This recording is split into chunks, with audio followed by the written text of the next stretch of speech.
Sì, io te la prossima di solo per lo scambio. Sì, sì, io sto. Io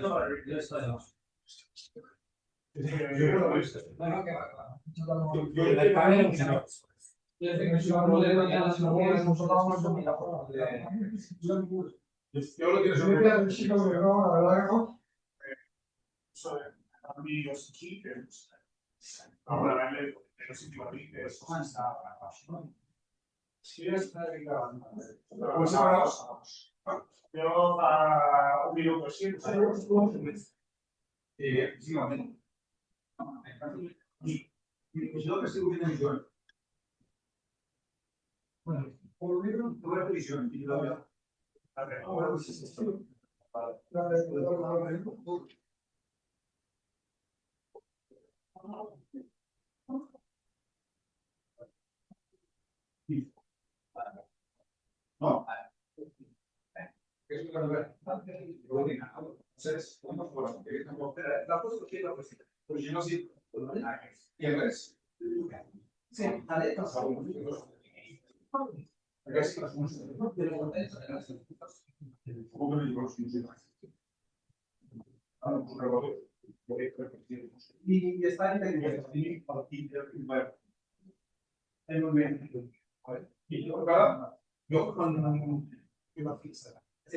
In cartella no? Sì.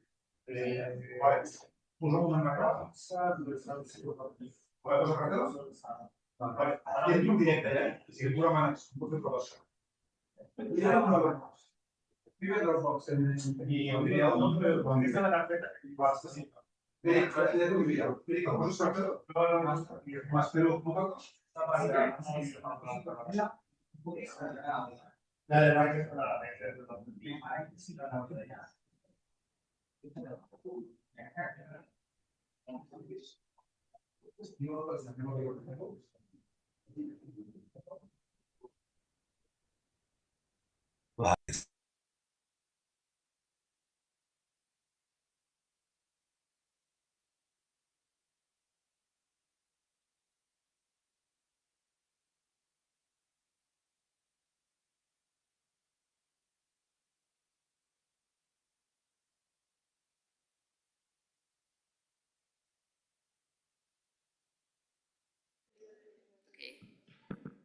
Good morning, Excellencies, distinguished guests, dear colleagues. Welcome back to the second day here at the Union for the Mediterranean Secretariat in Palau de Pedralbes. My name is Natalia Segura. I'm a journalist at the Catalan News Agency and board member of the Association of European Journalists of Catalonia. And it is my pleasure to guide you through today's program. So today we continue on our reflections on Euro-Mediterranean cooperation at a very special moment, the 30 years after the launch of the Barcelona process. It is of particular significance to have this second day of reflections take place here at the Union for the Mediterranean Secretariat, the main organization carrying out institutionally the Barcelona process and its acquis. We will be particularly looking at how local and regional authorities are shaping this Euro-Mediterranean partnership, how city and regional diplomacy can help address common challenges faced in the region, as well as to better equip policies at the EU, at the UFM, and at other levels to fully unlock cities' strengths and potential in this regional framework. To begin, it is my honor to introduce, for a keynote introductory speech, Dubravka Suica, European Commissioner for the Mediterranean. Commissioner Suica is the first ever commissioner dedicated to this region. She knows very well the territorial dimension of the Euro-Mediterranean partnership, as she served for 2 terms as first female mayor of the city of Dubrovnik. She will be able to give us a broader perspective on our discussion, reaching the local and regional level with the EU and the Southern Mediterranean frameworks of cooperation. Thank you for joining us today, Commissioner, and for your commitment to this region. You have the floor. Thank you so much. Good morning, everybody. Thank you, Natalia. Dear ladies and gentlemen, dear Nasser, dear Jaume, dear Maria Eugenia, dear Joshko, dear guests, it's a great honor and privilege to be here this morning with you. As you heard, as the first ever Commissioner for the Mediterranean, but I also, like my former position, which was announced by Natalia, I used to be mayor of the city of Dubrovnik for 8 years, so for me this is like natural surroundings. So thank you very much for having me here this morning.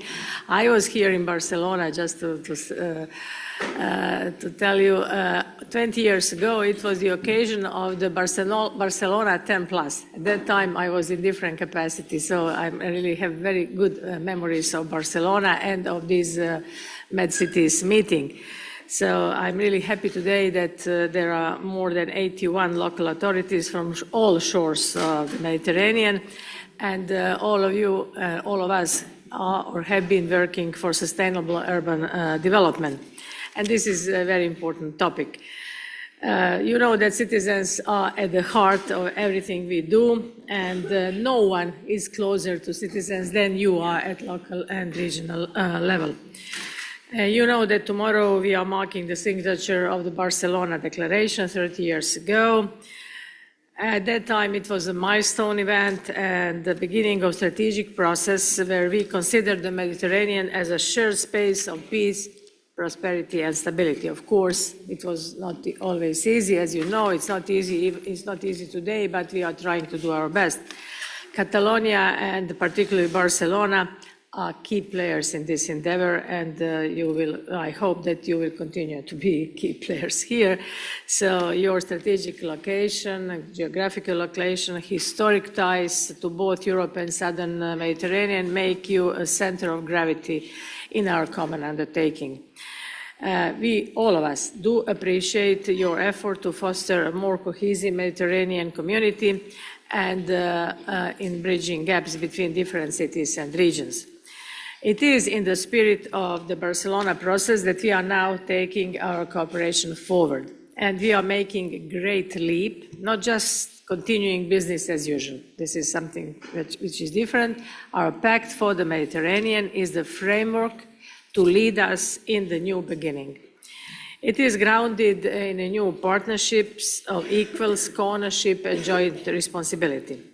The pact builds on our historical and cultural ties and aims to focus on strategic areas of mutual interest where we share challenges and aspirations. So what we are doing, we are creating common Mediterranean space. You know that the pact has been shaped by a comprehensive consultation process, including the Union for the Mediterranean. I'm also equally grateful for contributions from academia, from civil society, from Committee of the Regions, from Arlem, and of course local level. Your ideas have helped design the pact to make it more tailor-made. You know that what is the difference? You have really made a shift. We have changed our methodology. We are using a bottom-up approach, and we are going much more granular this time. The pact contains more than 100 initiatives for tangible results, and we want real value added for our citizens and our economies. You know that the pact has a flexible architecture. I want to say that it's not yet another document, it's a living document, so it's flexible. And this flexible architecture will allow for variable participation of partners in the implementation of the initiatives, taking into consideration the specificities of each partner. This means that as local authorities, you can choose the projects that are interesting for you and decide which one you would like to participate in. Let me briefly recapitulate the 3 pillars of the pact. The first pillar focuses on people. People are the driving force, as we usually say, but driving force of change and of innovation. We want to empower people by creating a common space for learning, cultures, sports and mobility. One of the flagship projects is creating a Mediterranean university. Its main objective is to connect young people from the Mediterranean shores. You know that young people connect easier than older people. They don't have many prejudices, and they are easy to connect. And it is a great opportunity to strengthen our sense of cooperation and understanding. We also want to extend Erasmus+, providing mobility opportunities for higher education students, for researchers, for academic staff. I just want to highlight here, this is about brain circulation, not brain drain, because there were some, I have to explain, there was some criticism against extending Erasmus Plus to the southern shores of Mediterranean. This is about brain circulation. We want people to come here to learn skills, and then they go back with new knowledge, and it's all about that. Just to understand, at this moment, we have 4.5 million students who use Erasmus+, and out, it's not 4.1, it's 1, sorry, I'm wrong. It's 1.5 million students who use Erasmus+. At the same time, we have only 4,050 from the southern shores. It's less than, I don't know, 0.3%.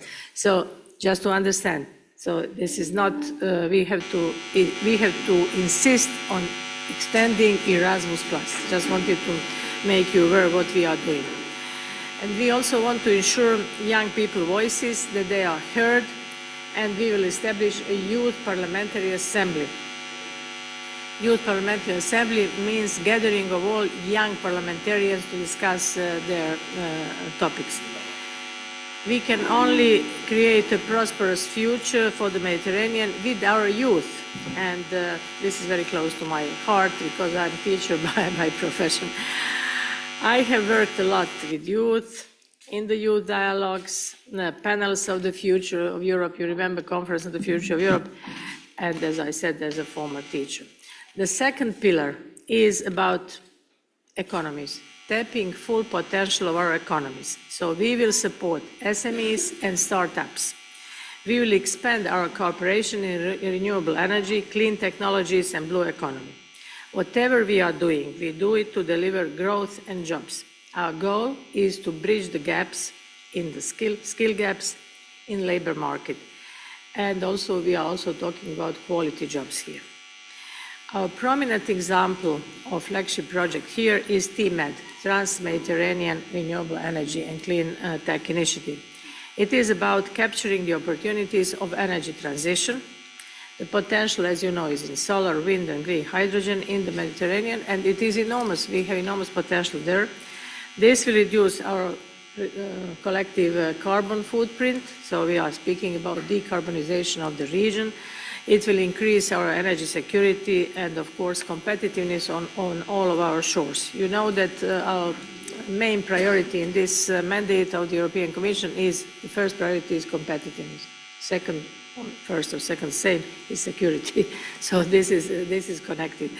So through investment platforms, we want to bring together ready-to-go projects with public and private funding. So we can count on European Investment Bank and the European Bank for Reconstruction and Development to support us in leveraging investments from the private sector. So it's about economy. Second pillar is very important because we have to invest in that part of the world, and this is also to invite European companies to come to that part of the world, North Africa and Middle East, to invest there, to open new jobs for these young people from the first pillar, to develop the countries, and by doing this, to address the root causes of migration, which is my third pillar. My third pillar is security, preparedness, and migration management. You remember that in previous time, it was almost not allowed to mention migration and security in the same sentence. I was member of European Parliament in 2015-16, and it was not possible at that moment. Now we connect this. So this is very important how we manage our migration. So we will establish a regional dialogue on internal security. and we will strongly combat organized crime and terrorism. And by doing this, we are also addressing and we are preventing radicalization. On preparedness, preparedness is becoming more and more important. Natural disasters, and we will develop early warning system, and we will establish a European firefighting hub, which will be located in Cyprus. As you know, migration remains our great time. It is at the same time it is about shared opportunities. So let us be clear. I want to be clear here. You hear me without this, okay? Fighting illegal migration is one thing, and legal, orderly and safe pathways are something very different. So we have to strongly differentiate between legal and illegal. There are some irresponsible politicians who, with purpose, mix this to say that migration is something which is bad. So this is very important to strongly differentiate it. We are now working on the return directive. You know that the new asylum and migration pact will come in force on the 1st of July this year. So this will be an obligation for all member states. So we want to fight traffickers, abuse, and the most vulnerable. So this is why this pact will support the joint efforts to prevent illegal departures, to fight smugglers and traffickers, and to strengthen border management. It's not only about border management, although we invest a lot of money in these partner countries for border management, but there is much more to do. At the same time, what we want to do, we want to create legal pathways. When I say legal pathways, that means that we need people in the labor market, and we are doing this through talent partnerships. So we sign talent partnerships with different countries, and it's not to create brain drain in these countries, it is to balance the situation. You know that for Europe to stay competitive, we lack people in the labor market, and this is something all of us have to admit. So it's about talent partnerships. We already have one with Morocco, Tunisia, and with Egypt. So following the official launch of the pact together with partners tomorrow, we will quickly move to the implementation. And this is where your role, the role of cities and local communities come in. You are at the front line. So local authorities are critical to the success of the pact. Your involvement as cities ensures that initiatives are grounded in local realities and that initiatives address needs of our citizens. As I already mentioned, bottom-up approach is that matters. So we want to build and strengthen our cooperation with local level, and transformative power of the cities is important that it can mobilize. I have insisted on the inclusion of mechanism in the pact to strengthen your role in governance and policy advocacy, and it is my personal priority that your expertise and best practice are taken on board. Why I'm saying this? When I'm speaking about implementation phase, that means that our action plan for the pact will be adopted by the College of Commissioners in the first quarter of next year, by end of March. So this will be action plan with all these initiatives. So if you have any initiative, our first entry point is DG MENA, our service. So you feel free to come with your initiatives, and they might be listed in our action plan, because this pact will be yet another document if it's not accompanied by the action plan. So this is very important. So as I said, we are taking this to a new level. We want to deliver concrete results for the citizens on all shores. It's not only for the northern shore of the Mediterranean. This is what I'm saying always. If we keep to the standards and norms, be it environmental norms, be it human rights, values, whatever, If we keep to it here and we don't have the same norms and standards in the southern part of Mediterranean, then if we talk about decarbonization, what is the purpose of decarbonizing here if you don't decarbonize in Tunisia, Morocco, and Egypt, and the Middle East? The sea will be polluted again. So this is not our aim. And this was the very goal of the Barcelona Declaration 30 years ago. We haven't achieved this goal yet, but we are here to speed up and to try to. This is very important to understand. We are not imposing anything, and this is why I'm speaking about changing of the methodology. This was bottom-up. This was done in consultancy. We want to do this in consultancy. We are not preaching our southern partners. We don't want to preach anyone. We are to work as partners of equals. And this is why I said that we change the approach. And I want you to understand that we want to work in cooperation with our southern partners. So our common vision is here, and I know that we can achieve our goals if we work together. MedCities is the backbone, as I said, of common Mediterranean space, and I think that your role can be critical here. So I want to thank you for your listening. I want to thank you for your engagement, for your leadership, and for your contributions for our shared purpose. Thank you so much.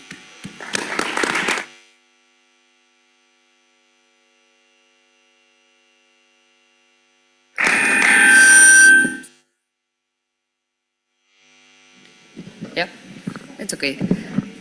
Thank you, Commissioner, and apologies for the small technical issues, but we were able to listen to your important insights, and we would like to thank you for setting out the broader framework for our discussions this morning. So now it is my honor to introduce our opening roundtable, 30 years of the Barcelona process, local diplomacy on the spotlight, lessons learned and future perspectives, with Nasser Kamel, Secretary General of the Union for the Mediterranean, Jaume Duch, Minister of European Union and Foreign Affairs at the Government of Catalonia, and Kosko Klisovic, Member of the Assembly of Zagreb and Chair of the Harlem Commission. This roundtable will be moderated by Dr. Neila Akrimi, a leading expert on Euro-Mediterranean relations and city diplomacy, and we are also joined by our discussant, Dr. Lorenzo Kilgren Grandi, founding director of the City Diplomacy Lab. Please join me in welcoming them all.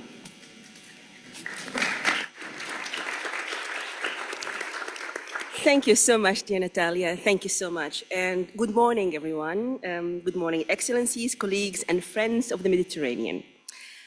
It is, for me, really a profound honor and in many ways a personal journey to moderate this opening roundtable, making 30 years of the Barcelona process, marking 30 years of the Barcelona process. As someone who devoted her PhD studies on the Euro-Mediterranean model of regional development, witnessing these 30 years and being with you today, talking about the Mediterranean as not only a mirror of global shifts, but also a compass that shows us where the world is heading and what must urgently be addressed to avoid deeper fractures, new cycles of conflict, and irreversible global instability.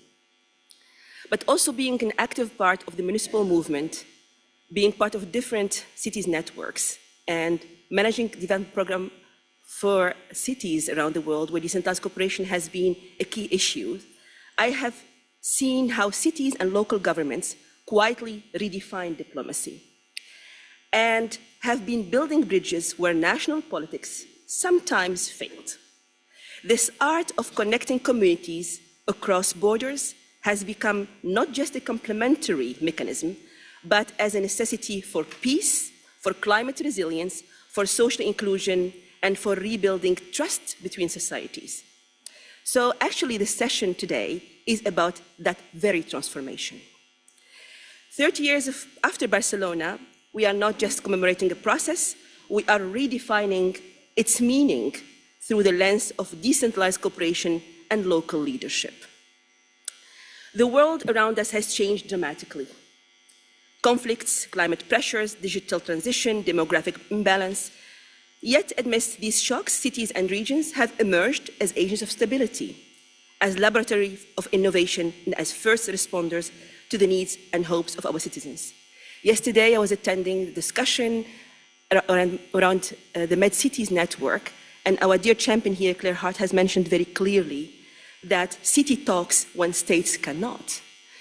And is it about migration and social cohesion? Think of the Palermo Charter. Is it about climate resilience, about post-conflict and crisis recovery, economic diplomacy and innovation? We do need the pragmatic bridges that cities are building, because it's tangible peace and because cities actually is where democracy really touches the earth. And I'm really, really honored that this session today is going to help us come, hopefully, with one lesson learned, one forward-looking priority, and one concrete ask directed to our national and EU partners, with the honorary presence of the Commissioner with us today. I really hope our conversation today be honest, reflective, and forward-looking, more of the Davos style.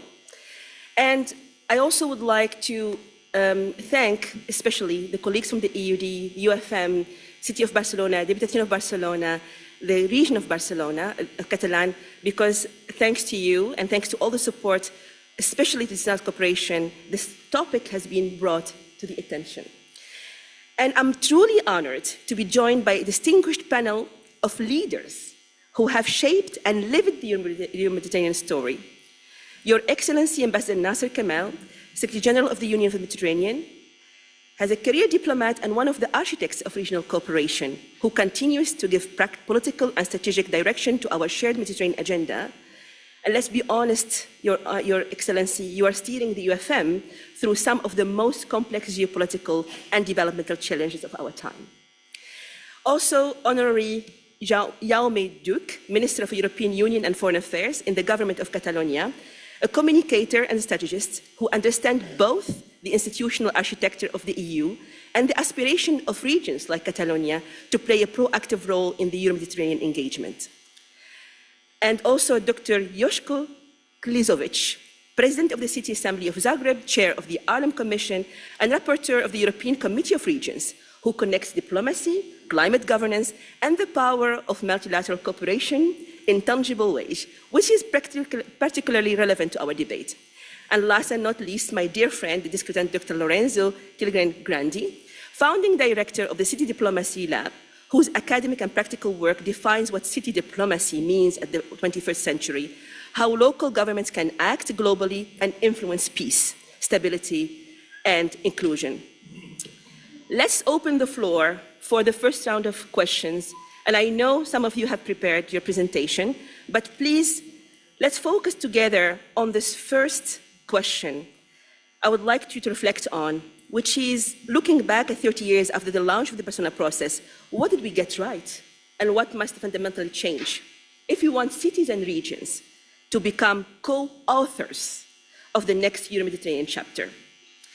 And if you have strategic thoughts and priorities for cities and regions in the next Euro-Mediterranean cycle, what would it be? I'm going to give the floor immediately to His Excellency Ambassador Nasser Kamel, knowing that he has to leave at 10 o'clock, because he has been in a marathon of sessions these days. So the floor is all yours, Your Excellency. Thank you very much for your introduction. Dear Commissioner, dear Minister, dear participant, it's a great honor to be with you today. You're asking me about the lesson learned. Well, the lesson learned is quite simple. Regional cooperation would not deliver results if they are not anchored in the region and the cities. As you have said correctly, and also the Commissioner, those are the front line that deals with everyday challenge and also with region-wide challenge, such as the climate calamity that we are facing, water scarcity, unemployment, etc., etc., etc. So that's the first lesson. The second lesson is that we have to recognize, frankly, that we have not always integrated territorial dimension in our regional or national approaches. We have not really built our policy from a bottom-up approach like we should be doing that. And that's exactly what we wanted to avoid in our new strategic vision that we are going to adopt together with the Commissioner during our foreign ministers meeting tomorrow, where we're talking about reconnecting the Mediterranean, we're talking about going back to the core, forward with ambition, where in this new vision, territorial governance and sustainable urban development will be at the center of our activity for the next few years. So if you ask me to answer in a very concise manner, what do we need in terms of empowering city and region, I would say two things. First, structurally. And by structurally, I mean we need predictable, institutionalized mechanism for territorial participation and not just occasional consultation. This one is one of them, but having them to play an institutionalized role in the decision-making process at the regional and national level. Because city and region should contribute to defining regional priority, not only city-wide priority, from the outset. In our case, the UFM, our UFM urban agenda and our strategic urban action plan and our regional platform on sustainable urban development, all of those framework which were mandated to us by our ministers are already advancing this approach. There is still a very long road because we need to put this into action and we need to translate this into tangible results that will embed the city level and the region level into our decision-making process. The second is quite actually obvious, but sometimes you need to state the obvious, is financially. Local authority requires more direct and simpler access to finance. And that's also, again, within our limited capacity. We are trying to work on that through our UFM capacity building program, which has actually resulted in very good outcome. We're doing this actually with the Spanish Development Agency, who has been extremely supportive in that regard. And throughout that program, we have witnessed, at the scale of the program, to be very honest, a transformative effect of equipping municipal teams with the skills to prepare solid mobility, energy, housing, and resilience projects. Also with mid-cities, of course, the President is with us today. The program has reached authorities engaged in sustainability, enhancing quality and impact, and we have seen firsthand is that when city design bankable projects, implementation is much easier and much accelerated than when it is presented by the national authority or even by regional organizations such as ours. So to conclude, I don't want to get into too many details since I have to leave in a few minutes. What we need is three things, actually, to answer the question very briefly. We need co-creation, as you mentioned. By that we mean local actors needs to to play an important and central role in shaping policies from the outset. From the outset is very important to stress. We need coherence. By coherence, I mean aligning territorial action with national and regional strategies. And third, co-responsibility, meaning embracing multi-level governance to avoid duplication and ensure impact. Thank you.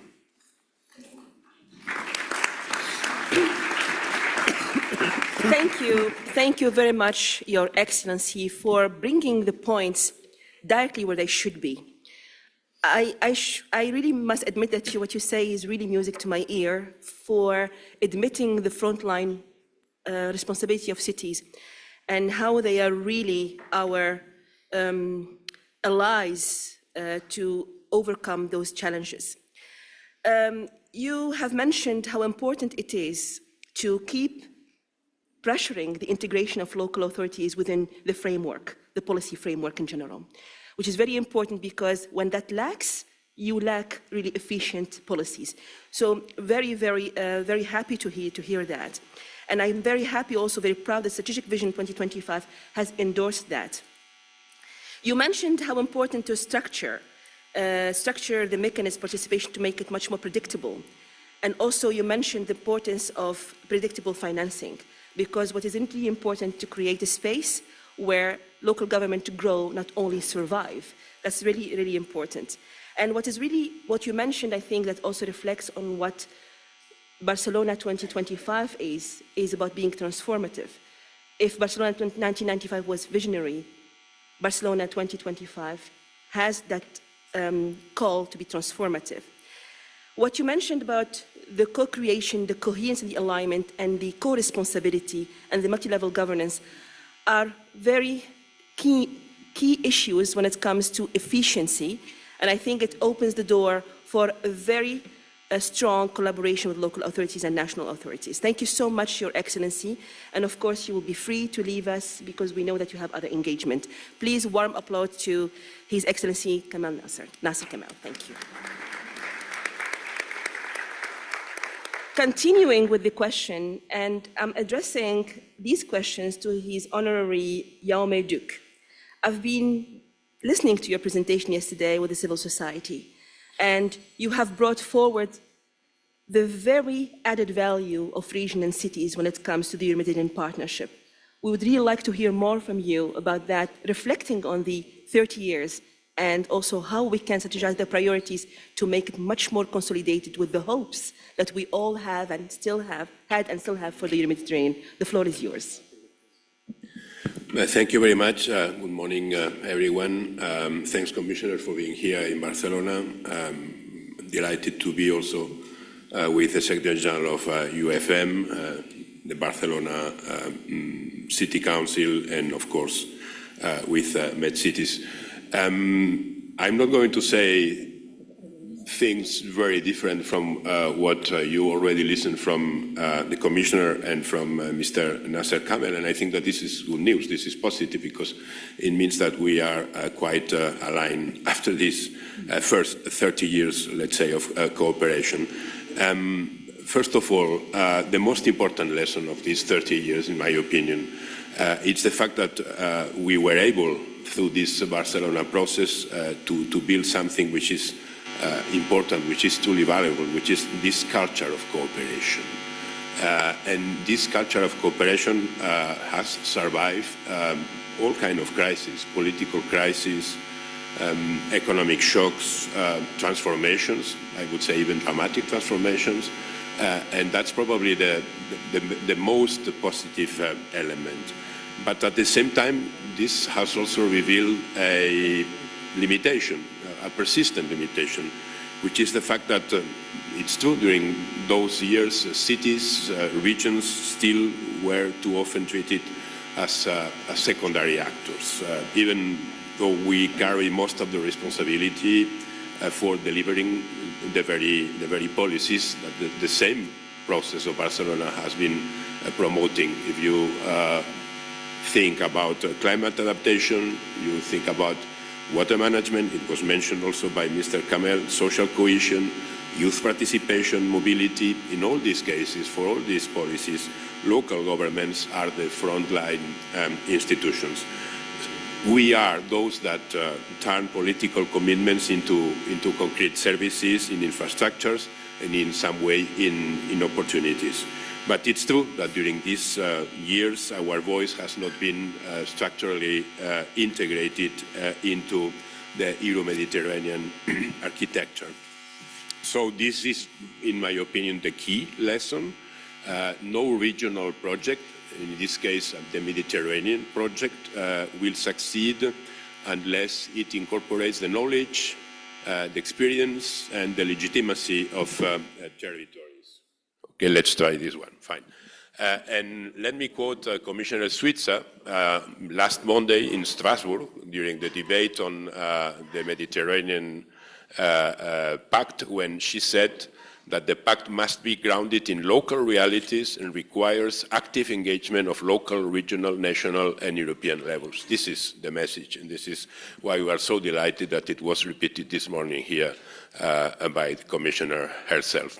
And last Saturday, in this same room, in this same place, at the Euro-Mediterranean Summit of Regions, we heard the same message loud and clear from the presidents and the local leaders from both shores. The Euro-Mediterranean cooperation is, above all, a constellation of committed territories and people.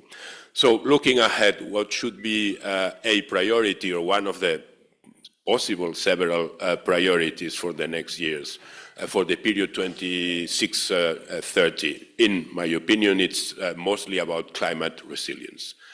This must be at the center of our policies. The Mediterranean is warming faster than any other region in the world.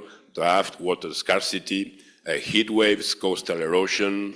These are not future threats. This is our reality. This is what it's affecting our citizens daily.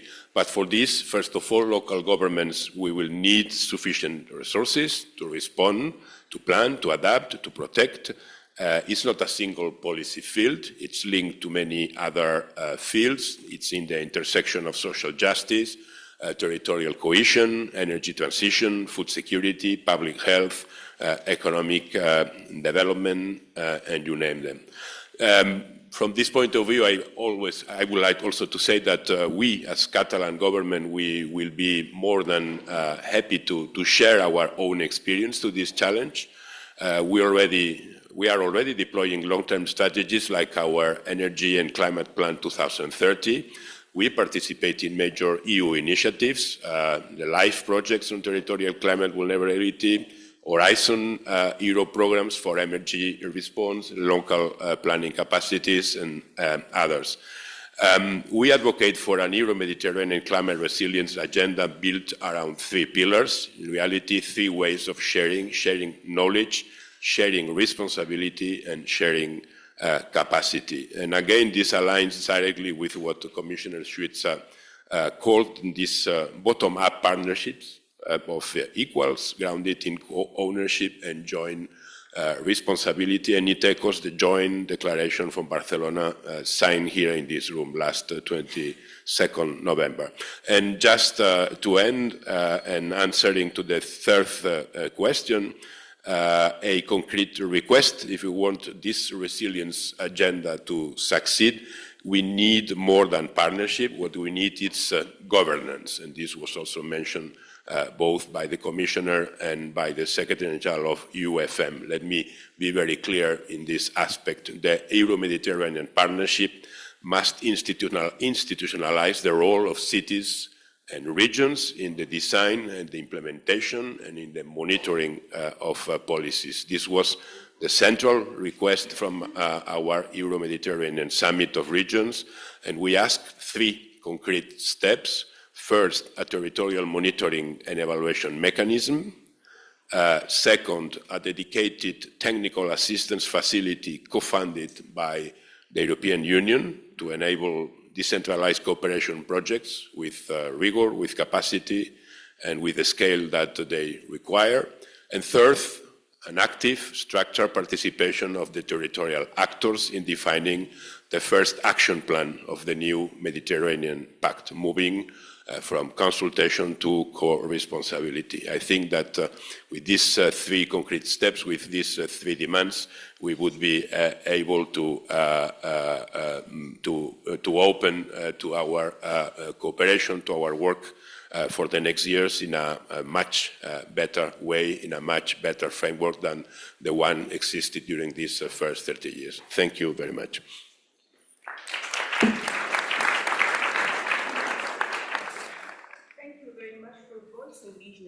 And I think it's very important to ring that different sound of bell. Also, I think you agreed and you bring the same common point with His Excellency Ms. Nasser Kamel when it comes to acknowledging process and progress, but also admitting limitations. And I think it's very important to be honest about that. Limitation for the consideration of cities and regions not as a primary actor, but a secondary actor. And that is coming from the lack, what you just mentioned, of the lack of structure integration of cities and regions, even though we know that the recognition of the role of cities is worldwide recognized as the frontliners, as really the one closest to the trust, build the trust with citizens. And you mentioned something very, very important, that referring to all those announcements made by the commissioner, by the politicians, by all the important structures, but also you mentioned the importance of translating that into mechanisms. And I think that's very, very important. You mentioned also that partnership is very important. We say partnership is the new leadership, and new leadership also acknowledges the need for a shared governance. And if I would recall the 30 years of the European partnership, I think we never lacked initiatives or ideas. What we really lacked is the courage of shared power and shared governance. And hopefully that cities and regions will be able to be much more acknowledged in the text, in the mechanism, as really part of that power to make the change. And I definitely would like to salute the role of the Catalan government. I mean, I've been working with the Catalan government on so many other aspects on decentralized cooperation, and I think you are definitely the champions on this. And from the perspective of local governments, I think it's very important that you keep really that support and that voice that will make the change. And something very important you mentioned regarding the institutionalization of the participation and not choreography, really participation of local governments. And for that, you also underline the responsibility of local governments to be an active partner. And I think for that is also a shared responsibility. Thank you so much for what you have shared with us. And that brings me to Dr. Josko Klizovic. With your involvement with the Committee of Region, with Arnhem, really network, but also institutional networks of cities where the voices have made a change in so many aspects. Can you please zoom with us in the Mediterranean and share with us, with all this experience in multi-level governance, how can we shape the Mediterranean next cycle, looking back at what we learned and how we can move forward? The floor is yours. Thank you very much, Neila.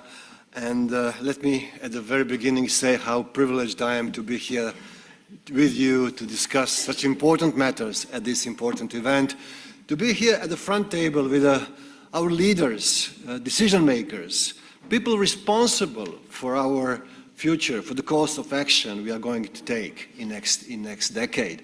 It's really a privilege. First of all, let me answer your first question you posed when you opened our session. What did we do right in the last 30 years? People, we survived for 30 years in this very turbulent Mediterranean basin.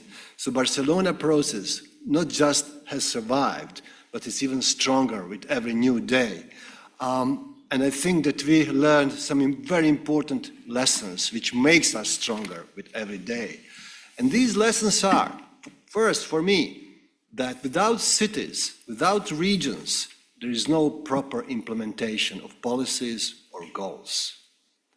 So the main implementers are cities. Policies are usually shaped at the national level, in European Union context, even at the EU level. But then, decision makers come to local communities and say, please do implement it. It's not that easy. And my previous speakers mentioned multi-level governance. It's very important. But let me tell you how it looks from the local perspective. Multi-level governance means that we, as the local authorities, regional authorities, should have an ownership of the process as well as the national or European level. Unless we feel ownership, of the process, unless we can associate ourselves with the process of shaping policies and determining goals, we won't deliver to the best of our abilities. So this is very important lessons for multi-level governance. In order to do that, to deliver, what we need, as predecessors mentioned, is a capacity We don't have enough trained people in our local communities, in our city administrations, who are really capable of implementing such sophisticated policies like a climate change, green policies, energy transition policies. It's very complicated. We need resources, obviously. Every single move costs. But we need as well adequate legal framework, which is compatible across Mediterranean Sea. We need political will from all the key players, and we need public support. Without citizens on board and their support, we won't be successful as we would like to be. And there's another very important lesson I think we learned in the last 30 years, and that is that for peace and stability in Mediterranean, no fence can help as good neighborly relations between people who live in this area. No army can provide better security than resilient local communities driven by democratic values, people who understand each other. So this is the area where we should put an emphasis. Otherwise, we will end up in old-fashioned conflicts where nobody can really profit on. But since our title was city diplomacy, let me say a couple of words about city diplomacy. Since I've been a diplomat, national diplomat, all my life, for more than 20 years, and when people say diplomacy, they usually think of channels of communication between ministers of foreign affairs, prime ministers, presidents, kings. That used to be diplomacy. But the profession has been changing in front of our eyes. Now ministers, you have a minister here at the table, they have mobile phones, technology, new technology, and they communicate directly between each other, circumventing ambassadors and regular diplomacy. The prime minister do the same. And then we, as cities, started to communicate directly with each other. We even organized a different fora, like European Committee of Regions, where we sit together and in transnational way we communicate and we are shaping different policies. So diplomacy is changing. And city diplomacy can directly contribute to the foreign policy goals. Directly. How? I will give a couple of examples. When governments or ministers or prime ministers cannot go public and say something, city leaders can do it. Regional leaders can do it. For example, in relations between European Union and Turkey, there were times when European institutions cut off communication with Turkish authorities. But European Committee of Regions never has cut off these ties. So we were always channel of communication, even in a crisis time, with the Turkish authorities. And even today, European Committee of Regions is the most vocal with regard to the apprehension of mayors in Turkey, including the mayor of Istanbul, Mr. Imamoglu. And we have a clear position on that this is a violation of local democracy. This is a violation of democracy as such. So that's something which is very, very hard to say to the national leaders or European leaders. But we, at the local level, are ready to do that, and we contribute in that way to overall foreign policy goal. Cities really can build resilience, mutual trust between communities, and that way prevent crises and conflicts. Just take Nicosia initiative for Libya, where we really helped to deliver the basic services, city services, which made the community more resilient and more prone to speak, to open dialogue, to really develop in the right way. Or don't underestimate cities' transformative and reform powers. There are a couple of representatives of local authorities here from candidate countries for the EU. I saw people from Albania and Bosnia and Herzegovina. And they would know that joining EU means meeting technical requirements. And these technical requirements, 80% of them should be met by local authorities. So again, local authorities are involved in the process in order really to deliver. And what we are interested in are results. Thank you.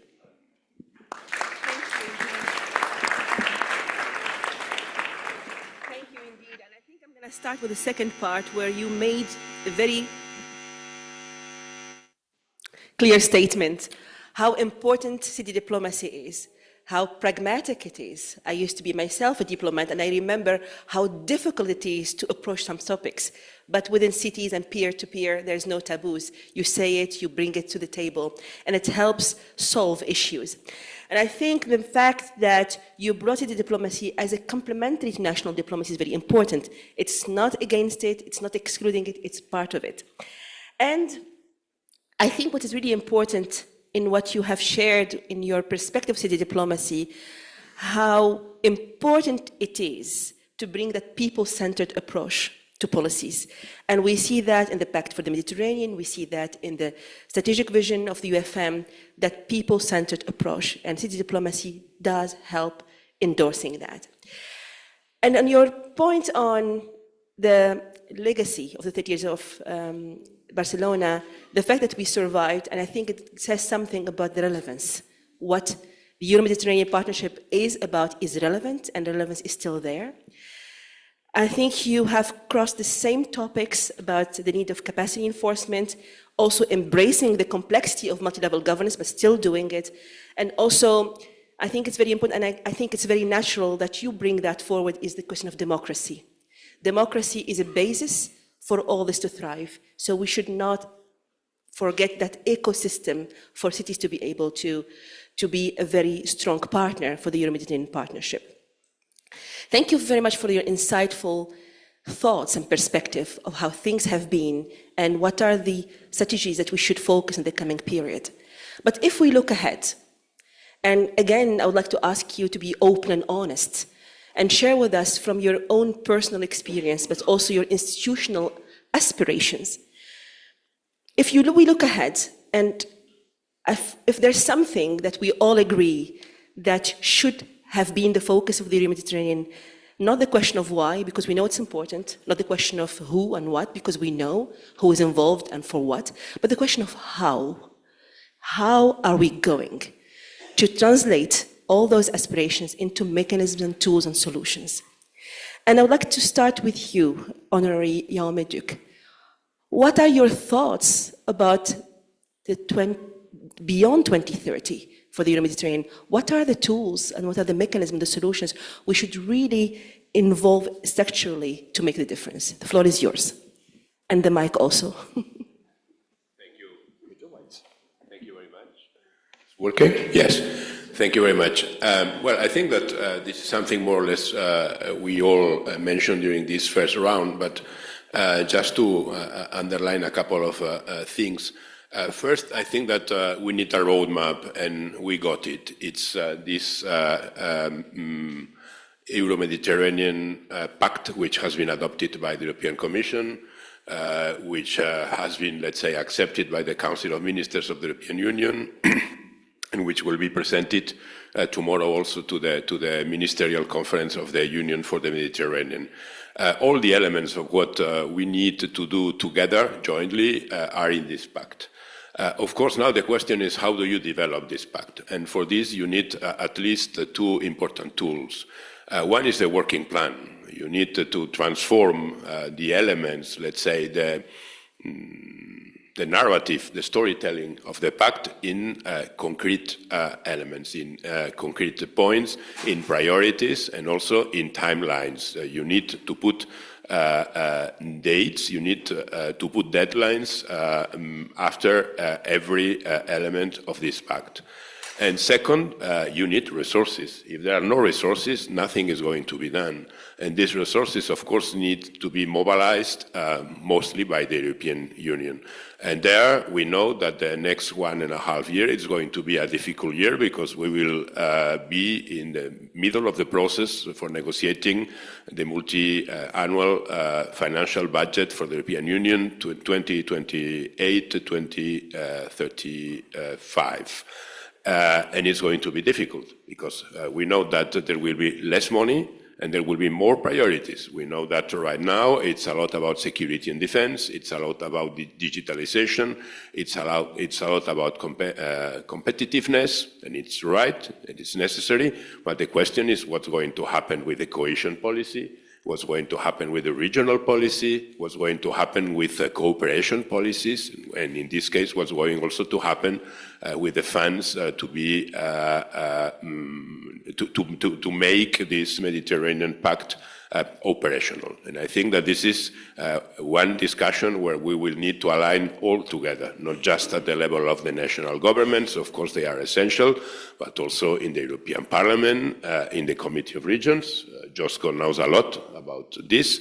And then, of course, in different associations, in different networks, and lobbying as much as possible all the EU institutions. And there, the role of the regions and the role of the local authorities, I think, it's really important. So we need the roadmap, it's there. We need to transform the roadmap in something much more concrete. This is the work for the next months. And then we need the resources, we need the money. And the fourth element, I think it has been mentioned during this morning several times, is how we structure the participation of the local and the regional governments, the subnational governments, in this regional cooperation. And this is essential because we are now in a world, and I think that this also aligns with this very nice explanation on what's diplomacy right now, the fact that international relations, international cooperation, it's not anymore an exclusive competence of the states. It's something that has to be shared by all kind of communities, but all kind of government levels. So we need to adapt the governance to the modern times. And this is something that the Pact must do through the first working plan. And that's why we are now discussing with the Commissioner, discussing with Director General Sanino, with DG MENA, how to involve the regions and the local authorities. And also trying to avoid something which has been traditional in the past years, which is just to put a kind of a paragraph at the end of the text saying that regional, local authorities and civil society will be consulted. No, these are two different levels. Civil society, organized civil society is very important. We all know they need to be, let's say, beside us. But you cannot put in the same basket social social organizations or this society, civil society, with those local regional authorities which have been elected by people through elections, who come with the legitimacy to represent everybody and which has the duty to be outspoken in all these things. So I think that this, in my opinion, is what is important for the next years. Thank you very much. Deserve an applause, please. Because you said it directly and openly. We do have a roadmap, which is the Pact for the Mediterranean, but it does lack a lot of translation concretely. And some of the things mentioned, some pessimists would say it's only rhetorical, or even local governments have been seen as a blind spot within the pact. So which means that we have to anchor a lot of these translation into action through the work plan that you suggested. But also endorsing that with resources, it's very, very important. And I totally agree with you, there's so many priorities, and how to bring this also in the list of the priorities of the EU Commission. And I think it's an alliance that would support through all of us, but also through the Committee of the Region, because there's also a pressure that could be given from local government to the European Commission in terms of bringing this upper high in the list of priorities. So the question is to you now. Thank you very much. How we should do it, we have just shown how it should be done. We have, as the Minister said, now the roadmap called Pact for Mediterranean. But I don't know how familiar you are with the creation of that pact. That for the first time, as far as I know, local authorities and regional authorities were deeply involved in creating the pact. How? Through European Committee of Regions. Through us and through ARLEM as the part of the European Committee of Regions in charge of Mediterranean. So we prepared a report on the future of Mediterranean, how we see it as local communities, as local authorities. And that was the basis for the Commission to start draft the text. Then we had a couple of meetings with Madam Šuica, who was in charge in Commission of coordinating the job. And she really listened to us attentively, acknowledged our arguments, and inserted many of them into the text on many different, very important topics, such as climate change, water resilience, blue economy, preparedness, crisis management, civil protection, migrations, human capital and brain drain, digital and technological transition. Our long-standing positions on these issues are now became the part of the formal text of the Pact for Mediterranean. So we finally did it. And now we feel as a part of the process, local authorities, from the very beginning, from the point where you design policies, not only implement. Now it's much clearer what we need to do in the phase of implementation. And ARLEM is really ready to coordinate that implementation. We are really preparing ourselves, our secretariat in Brussels, to really coordinate local authorities in the phase of implementation, and then we will report back on our results. So I think the Pact for Mediterranean will definitely not be the dead letter on the paper. It will really be a living document, and we will live that document in all our communities. For that, as we said at the very beginning, we need proper financial resources, and we need training for our staff in city administrations, in regional administrations. But what we've got now for the first time is institutional recognition of the importance of local and regional authorities. People finally realized there will be no proper implementation unless local and regional authorities are involved from the very beginning in shaping the policy, in putting that roadmap in life. So that's how we are going to do it. And I hope that we will be successful, because now we can say, yes, it depends on us. And we will be as successful as we are determined to really implement the pact. It's not anymore just our governments, it's not anymore just the European Commission, but it's us, local leaders. Yeah, thank you. Thank you, thank you. Please do give a warm applause, because this is a statement of commitment. This is a political commitment of the President of Ireland, and I think that means something. That means something for the process, because this is not just words in a very beautiful pact. It's a commitment, it's an engagement for making the change.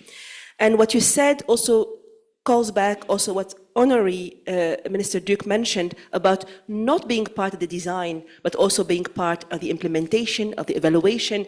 So we do need the Committee of the Region to keep that sharp eye on how the process is going. Thank you so much for that.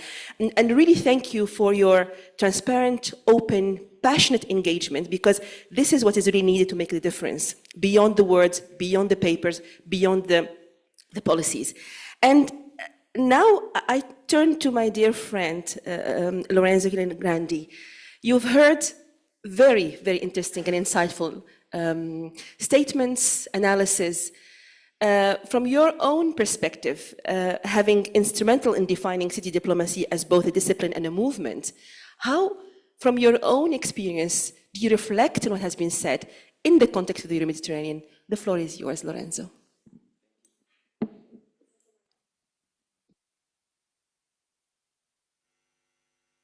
So much. Thank you very much. And first of all, I would like to thank very much the organizer of this event, which is extremely enriching and inspiring for all of us, I guess. MedCities, the city of Barcelona, and of course the Union for the Mediterranean for having us in this beautiful building.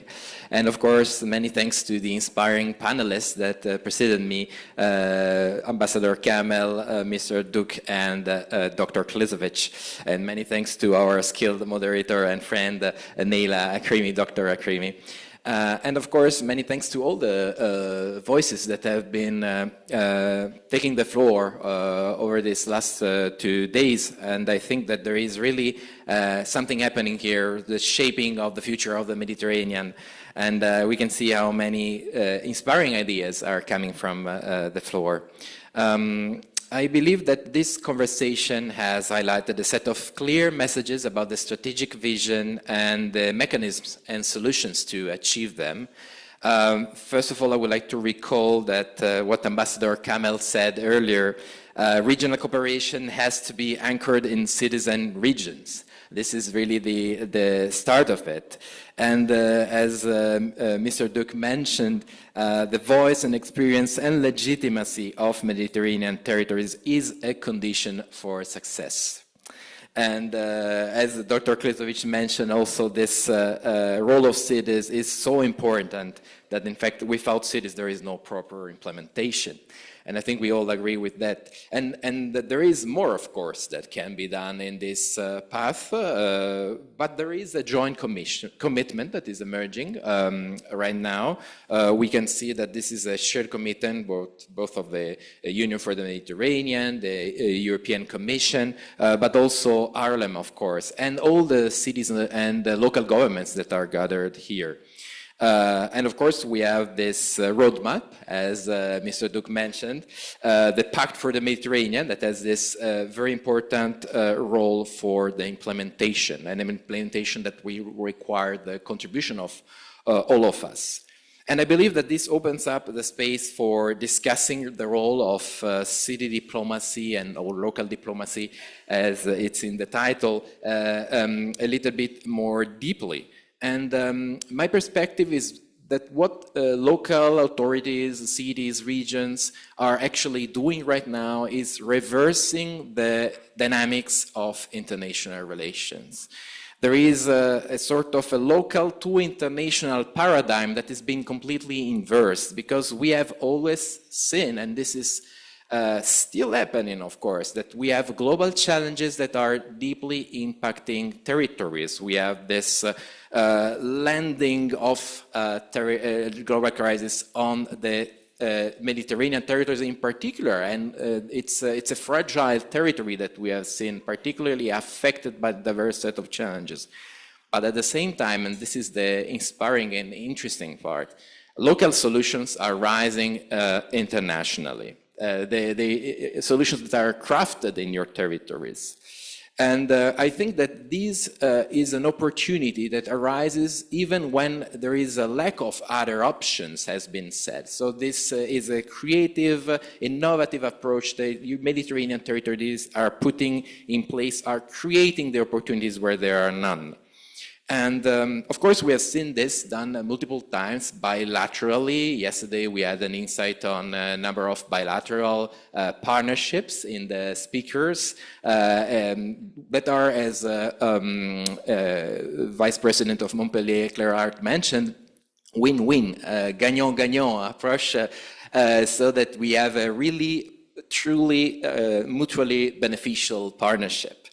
And this also, of course, happens multilaterally with the exceptional work conducted by MedCities or other initiatives such as the Nicosia initiative that was mentioned before, that is doing an amazing work in Libya in a very complex situation. This is certainly aligned with the speeches and priorities coming from the Union for the Mediterranean. And this is something that leads to my second point, that cities here, represented here, cities and territories, are role models role models. You are inspiring so many of your peers with your expertise, with your intuition, with your capacity to transfer knowledge, to work concretely. But of course, you represent still a minority of the whole local authorities group across the Mediterranean. There are some bottlenecks, some obstacles, and they have been raised just moments ago.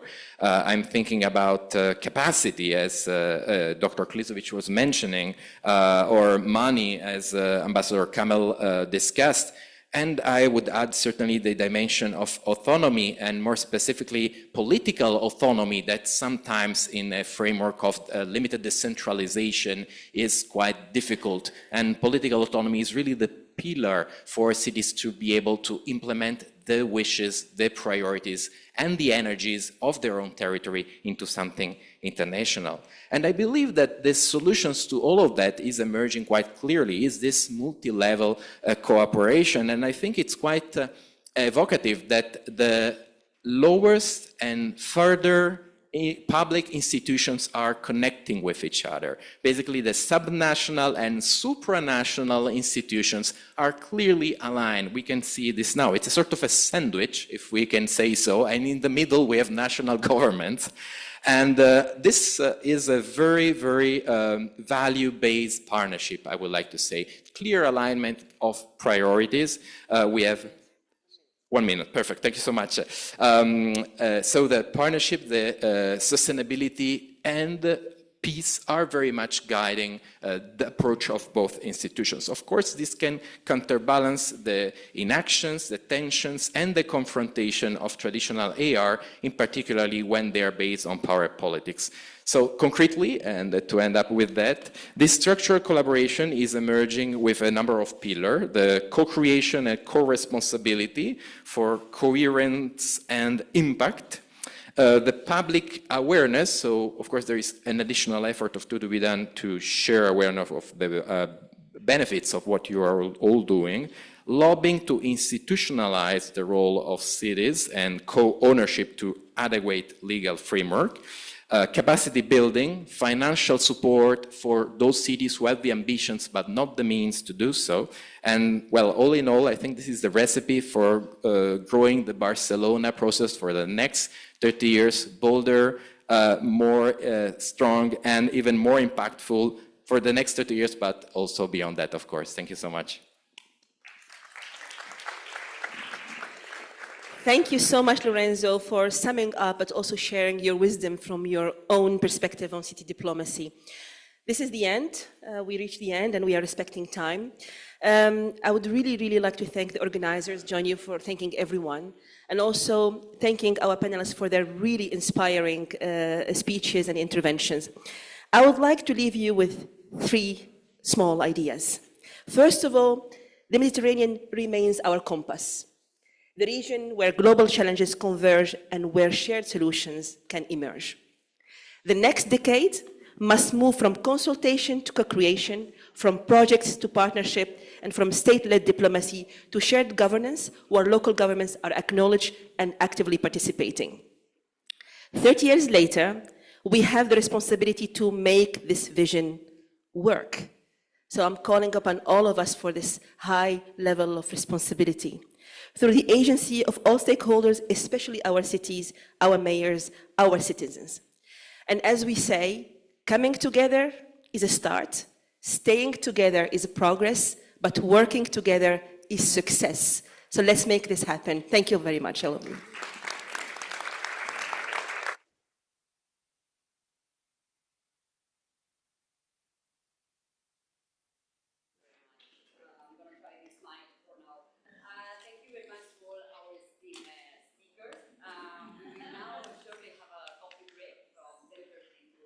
To 11, we warmly invite you to continue this conversation informally over a coffee, but we kindly ask you to be back in this room by 11 when we will start the first roundtable of the day. Thank you very much.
Un, dos, un, dos, tres.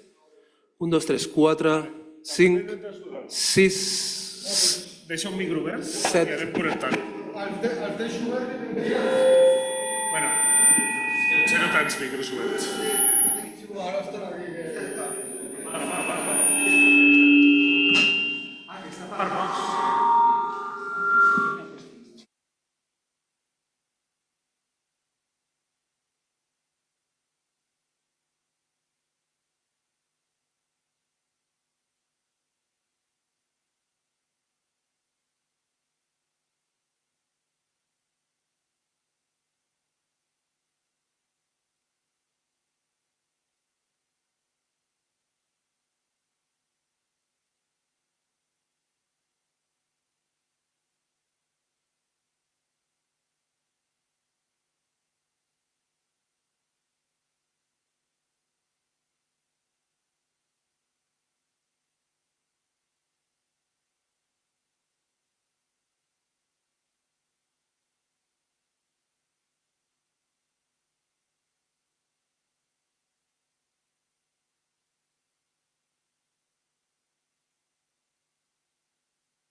Que fa calor aquí, no? Zona estic molt del fred, però aquí Ja. està increïble. Està més calent que a casa meva. Perquè som pobres. A més, la veritat, jo només poso un parell d'hores de calefacció a casa, perquè si no... Jo, mira, jo no he posat ni aire condicionat ni calefacció ni una vegada. I tinc els dos, quan vaig comprar hi havia calefacció i aire condicionat i tinc sort, tio, i no... Nosaltres portem un any i l'any passat vam posar un cop només. Aquest està taronja a la xarxa, Com que està taronja? Potser és la cobertura. La cobertura. Et surt, què et surt? O sigui, les tres ratlles de riu, no? Sí. Sí, però és la cobertura. Sí, no té sentit.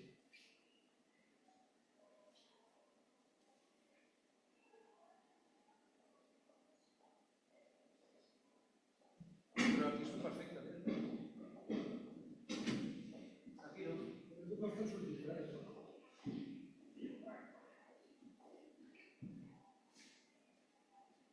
Aquí hi ha algun que m'ha sortit taronja.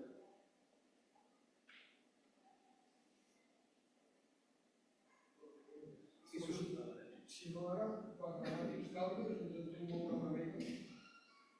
No, és que no pot ser, s'estan endavant.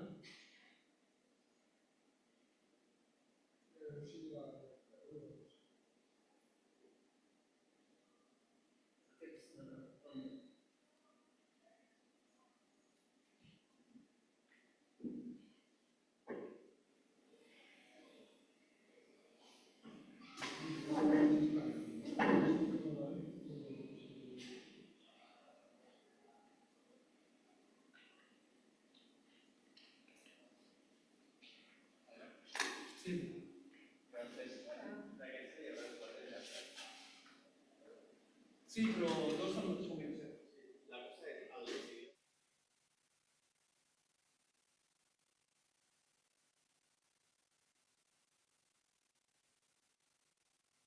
Sí, sí. Oh, oh, oh. Oh, oh, oh.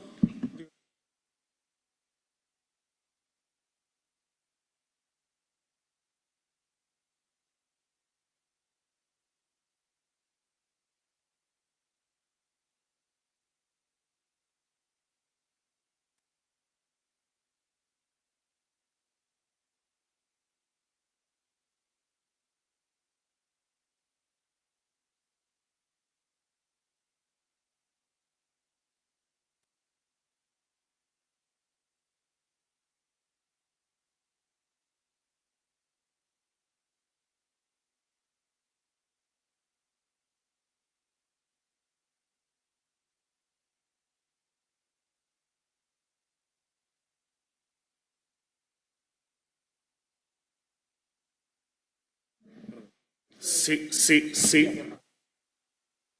Sí, sí. Molt de temps sense connectivitat.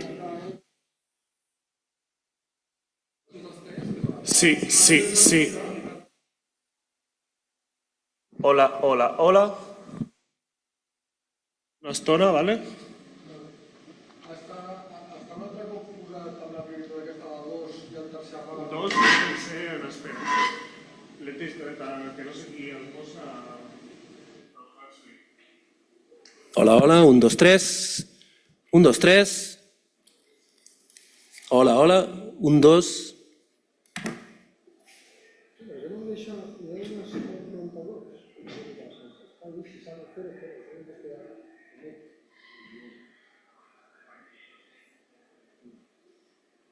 Hi ha un vídeo obert tota l'estona, no hi estoy.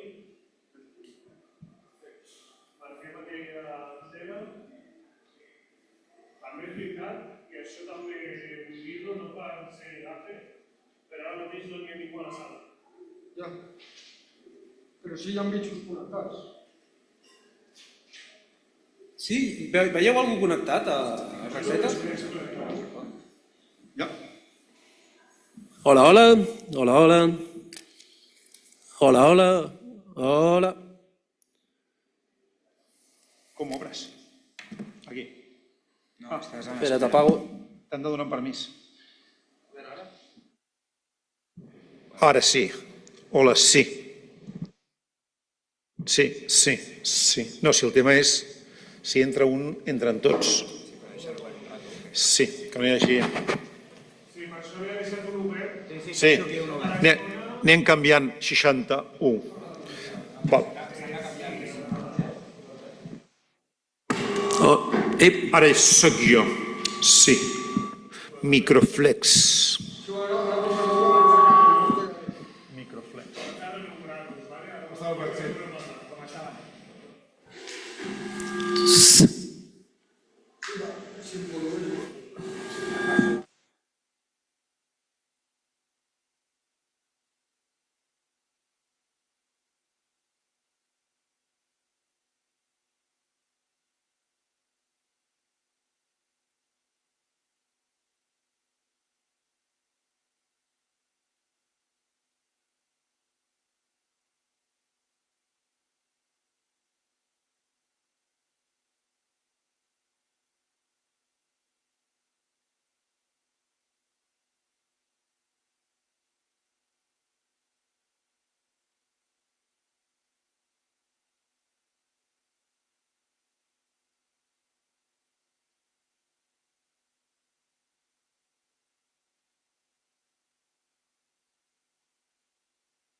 Ei, sí, un, dos.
This right? Okay, it seems they work without background noise. Okay.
It is, sorry.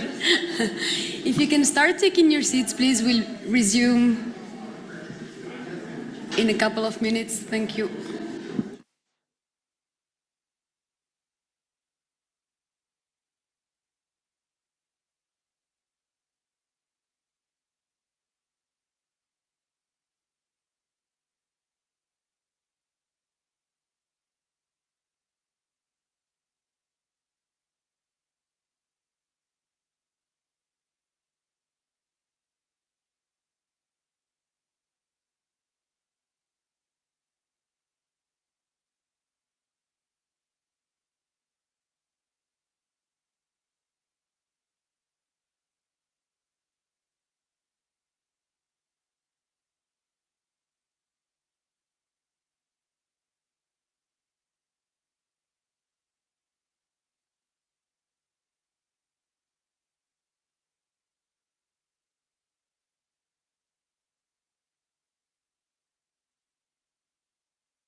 Thank you very much. We hope you enjoyed the break. We will resume now the program of our morning with the first roundtable entitled First Responders, the Frontline Position of Local Authorities in Regional Challenges. It's a thematic we heard across all sessions between yesterday and today. And to moderate this crucial topic, I have the pleasure to introduce Mrs. Sylvia Berg, Associate Professor in Development Management and Governance at the International Institute of Social Studies. Sylvia, you have the floor. Thank you. Thank you so much. And I hope everybody can come back as soon as possible so we can have a full audience. But let's get started in the meantime, because otherwise we are running out of time. Yes. Okay. I see we have a panelist arriving, which is excellent. So I can just introduce the panel. And as we know that when shocks hit, so pandemics, climate disasters, migration surges, or economic crises, local authorities are the first responders. Hello. Hello, how are you? Good? Can wait maybe a couple of minutes because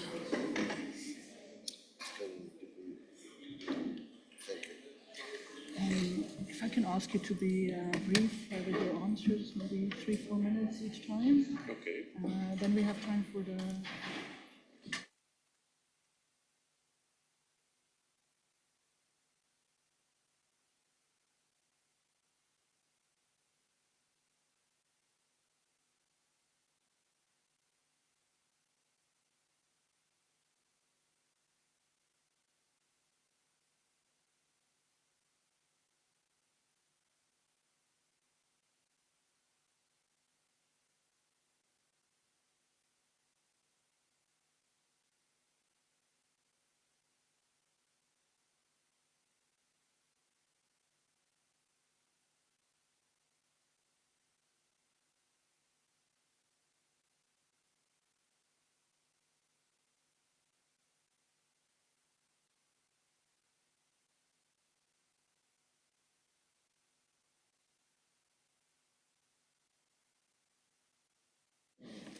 Let me now formally start this panel, this roundtable, please. If you could all take your seats. My name is Sylvia Berg. I'm an associate professor, as you can read here, at the International Institute of Social Studies, which is part of Erasmus University in Rotterdam. And you might ask yourselves, why is somebody from the Netherlands coming all the way to Barcelona? I do have a background in local governance in the Mediterranean and North African region. I did my PhD thesis on local governance and decentralization in Morocco 20 years ago, and I've been continuing to come back to the region, and I also studied Arabic and Turkish. Not that I speak it fluently anymore, but you can see my interest in the region is very strong, and I'm delighted to have been invited to moderate this panel. And I'm also even more delighted to have these wonderful panelists here who all came to join us. So we heard so much already, so I will not, I think my main mission is to not speak very much and really leave the floor to you, and also to have time for Q&A. I think it'd be great if we could have a panel, a roundtable discussion where we also have 15 minutes for your questions to make it a bit more participatory, and we can all keep going till lunch.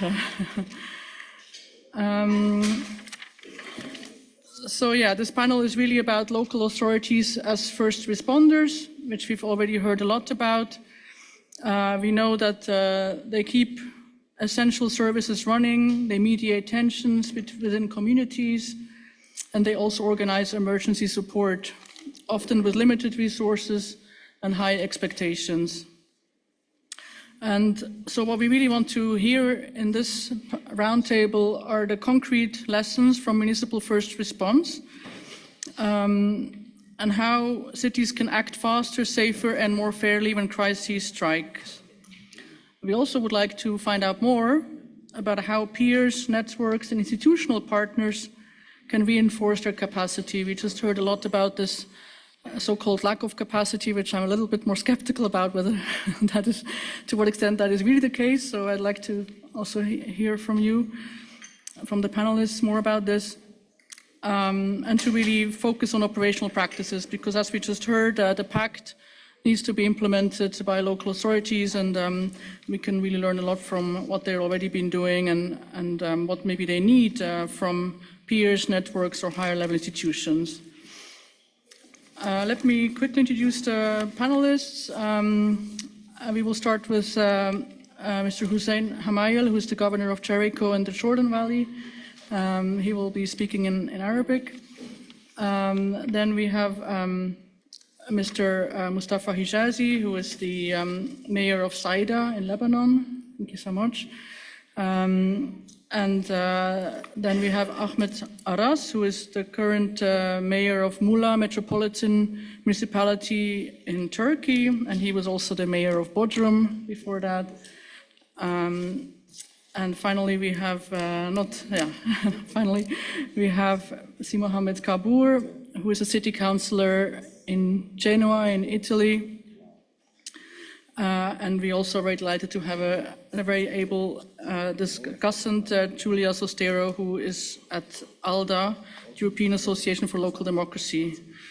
I might introduce a bit more in more detail later on, but for now, let's start with our first question to, if you don't mind, the governor of Jericho and the Jordan Valley. So I would like to ask you, if you're ready, in a city located in a very tense context, what practices have helped local services maintain trust across divided communities? Thank you so much.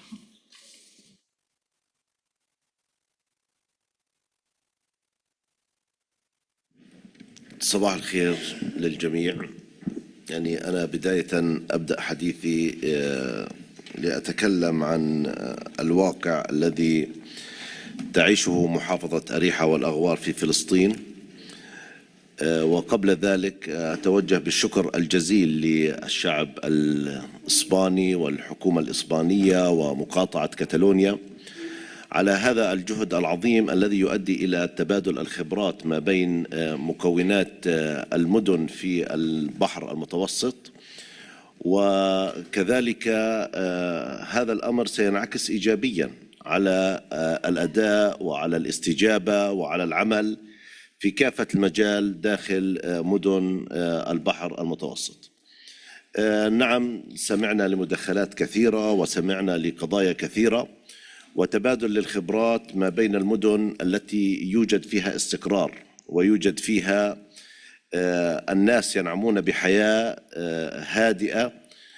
تخلو مدنكم جميعا خارج فلسطين من الاحتلال الذي يسبب لنا اليوم كفلسطينيين المعيق الأول في موضوع التنمية وموضوع الاستقرار الذي نسعى دائما إلا أن نصل إلى حلمنا كفلسطينيين بإقامة دولتنا الفلسطينية المستقلة. اليوم محافظة أريحة في عجالة هي محافظة تقوم على مجموعة من المرتكزات السياحية لما فيها من أديرة مسيحية تاريخية تعود للمسيحيين والمغطس وما إلى ذلك، إضافة إلى موضوع الزراعة التي تنتج أريحة ما يقارب 25,300 طن من 400,000 شجرة نخيل موجودة في الأراضي الفلسطينية في منطقة أريحة، ويجاورها كذلك العديد من المستوطنات التي تقام على هذه الأرض مخالفة للقانون الدولي والقانون الدولي الإنساني. الهيئات المحلية في محافظة أريحة تعمل بجد وتحاول دائما أن تقوم بكل ما عليها من التزامات في خدمة المواطنين في كافة القضايا، ولكن اليوم عندما نتكلم عن هذه المحافظة ونتكلم ويقاس هذا الأمر على كل المحافظات الفلسطينية أو المدن الفلسطينية بوجود احتلال إسرائيلي يقطع أوصال هذه المدن بما يقارب 1100 بوابة، يقوم هذا الاحتلال بإغلاق هذه البوابات على الشعب الفلسطيني ويمنع الحركة. والأهم في موضوع الإعاقة هو الحصار المالي الذي تفرضه إسرائيل على الشعب الفلسطيني، سواء في موضوع تلقي المساعدات من الدول الداعمة لفلسطين مثل إسبانيا وغيرها من الدول التي اعترفت بالدولة الفلسطينية في الأمم المتحدة في اللقاء الأخير. كل هذه الأمور مجتمعة هي تؤثر على الأداء في عمل أن تقوم هذه البلديات بعملها. فنحن نتكلم أنه ما يقارب 12 مليار شيكل، ما يقارب 4 مليار دولار تقوم إسرائيل باحتجازها من أموال الفلسطينيين دون أي مبرر قانوني أو أخلاقي في ذلك، إلا أنه وزير المالية الإسرائيلي وكذلك الحكومة الإسرائيلية تأخذ قرارات بعيدة عن كل الاعتبارات الإنسانية في حجز أموال الشعب الفلسطيني. عندما نتكلم عن الاتحاد ما بين دول ومدن المتوسط، فنحن علينا أن نبحث أولا عن الاستقرار السياسي والاستقرار الأمني الذي يجب أن يكون موجود ما بين المواطنين في هذه المنطقة، لأنه اليوم ما يحصل في فلسطين من إبادة جماعية في قطاع غزة وفي مدن قطاع غزة التي دمرت فيها الجامعات ودمرت فيها المدارس والكنائس والمستشفيات وقتل واستشهد أكثر من 100,000 مواطن فلسطيني، 21,798 طفل قتلتهم إسرائيل في قطاع غزة. أعتقد أن هذا الأمر يؤثر على الأمن والاستقرار الشامل في المنطقة جمعاء، في منطقة المتوسط. واليوم نحن كشباب في هذه المنطقة نعيش في هذه المنطقة، نتمنى أن يكون هناك تحركا حقيقيا من قبل الهيئات المحلية ومن قبل المسؤولين في مدن المتوسط بضرورة أن يتم العمل والضغط على الحكومات التي لم تقف إلى هذا اليوم موقفا يرتقي إلى مستوى الحدث الذي يحصل في إبادة الشعب الفلسطيني في قطاع غزة. ونتكلم أيضا عن ما يقارب 1000 شهيد من الفلسطينيين في الضفة الغربية، إضافة إلى الاعتقالات، إضافة إلى الإغلاق، إضافة إلى الحصار المالي. كل هذه الأمور اليوم هي تؤثر على الأداء. نحن اليوم عندما نأتي إلى هذا المؤتمر المهم والمهم للغاية، نقول لكم بأننا بحاجة إلى أن يكون هناك موقف حقيقي من المدن ومن الهيئات التي تؤثر بشكل كبير على الحكومات في بلدانها من أجل الوقوف مع الحق ومن أجل الاعتراف بالشرعية الدولية. في عام 1948 عندما أقام العالم ووافق العالم على إقامة دولة إسرائيل، كان هناك شرط بأن يكون إلى جانبها الدولة الفلسطينية، وإلى يومنا هذا إسرائيل تماطل في إقامة الدولة الفلسطينية التي نسعى نحن كفلسطينيين أن نعيش بسلام مثلنا مثل باقي شعوب هذا العالم. نحن اليوم نعيش في أرض محتلة، نعيش في حكم عسكري، نعيش في قتل دون أن يكون هناك رادع حقيقي لدولة الاحتلال. إن الاعتراف بالدولة الفلسطينية الأخير الذي حصل، نتكلم عن 154 دولة اعترفت بدولة فلسطين وما زلنا تحت الاحتلال. اليوم إذا بدنا نيجي نتكلم عن الشعب الفلسطيني في الضفة الغربية وفي قطاع غزة بمسلميه ومسيحييه، نعمل معا من أجل أن نوصل صوتنا إلى العالم أجمع. نحن من حقنا أن نعيش، من حقنا أن يكون لدينا مدن، ومن حقنا أن يكون لدينا حياة، ومن حق أطفالنا أن ينعموا بالأمن والأمان والسلام في فلسطين مثل باقي شعوب المنطقة في البحر المتوسط وكذلك في كل العالم. رسالتنا اليوم كفلسطينيين رسالة سلام. نحن من خلال مدينة السلام بيت لحم اليوم نخاطب كل مدن العالم، ومن خلال أريحة التي جاء إليها السيد المسيح أيضا نخاطب كل دول العالم وكل شعوب العالم بضرورة أن يكون هناك وقفة جدية حتى نستطيع نحن كفلسطينيين أن نعمل ونقوم بما لدينا من التزامات تجاه مدننا ومدن العالم واتجاه شعوب الدنيا. الشعب الفلسطيني اليوم شعب يجد ويجتهد، شعب يعمل وشعب يدرس وشعب لديه الأطباء المنتشرين على مستوى أنحاء العالم. الشعب الفلسطيني اليوم لديه المهندسين ولديه الصناع والتجار ولديه كل ما يستطيع أن يقدمه في صناعة الحياة، ليس فقط في فلسطين وإنما في كل دول العالم. اليوم الشعب الفلسطيني بعد 4 سنوات من الحصار المالي ما زالت المؤسسة الرسمية الفلسطينية تعمل وما زالت المؤسسة الأمنية أيضا الفلسطينية تعمل ملتزمة مع المستوى السياسي الفلسطيني. سيكون لدينا قريبا انتخابات في الهيئات المحلية في بداية العام القادم، وسيشارك الشعب الفلسطيني في اختيار رؤساء الهيئات المحلية في المدن والبلديات وما إلى ذلك. وأنا أطلب منكم جميعا بصفتي محافظا لمحافظة أريحة، وقد دعينا إلى هذا المؤتمر، أن يعود كل شخص فينا ليتكلم الحقيقة فقط ليس أكثر. نحن اليوم كفلسطينيين نطالب بأن يقف العالم عند مسؤولياته وما أقرته الشرعية الدولية في إقامة دولة فلسطينية مستقلة تعيش بسلام إلى جانب دولة إسرائيل التي للأسف اليوم يسيطر عليها مجموعة من المتطرفين، وأنتم تروهم دعوا إلى حرق المدن. نحن اليوم نتكلم عن مدن البحر المتوسط، وهناك وزير إسرائيلي يدعو إلى حرق مدن وبلدات، وهذا موجود على اليوتيوب وموجود على كل مواقع التواصل الاجتماعي. رسالتنا كفلسطينيين رغم القتل الذي قتلناه، قتل أطفالنا، هدمت مساجدنا، هدمت كنائسنا وجامعاتنا، وسجن أبنائنا، رسالتنا مع كل ذلك رسالة سلام، وأن يعم السلام ليكون هناك اتحاد حقيقي في مدن المتوسط وغير مدن المتوسط في استقرار أساسه الأمن، أساسه السلام، لنذهب إلى الازدهار وإلى الحياة الكريمة، وينعم الجميع بحياة أفضل من الحياة التي نمر بها. في هذه الحرب إسرائيل سببت أزمة اقتصادية وأزمة إنسانية، وسببت الكثير من الاضطرابات في كل دول المنطقة. وأنا بحكي لكم اليوم أن نظرية الحلول العسكرية التي تتبناها إسرائيل لن تجلب الأمن والسلام لا لإسرائيل ولا للفلسطينيين ولا لأحد في هذه المنطقة. الحل الوحيد هو أن يكون هناك دولة فلسطينية مستقلة تعيش بأمن وسلام في المنطقة إلى جانب كل الدول بما فيها إسرائيل.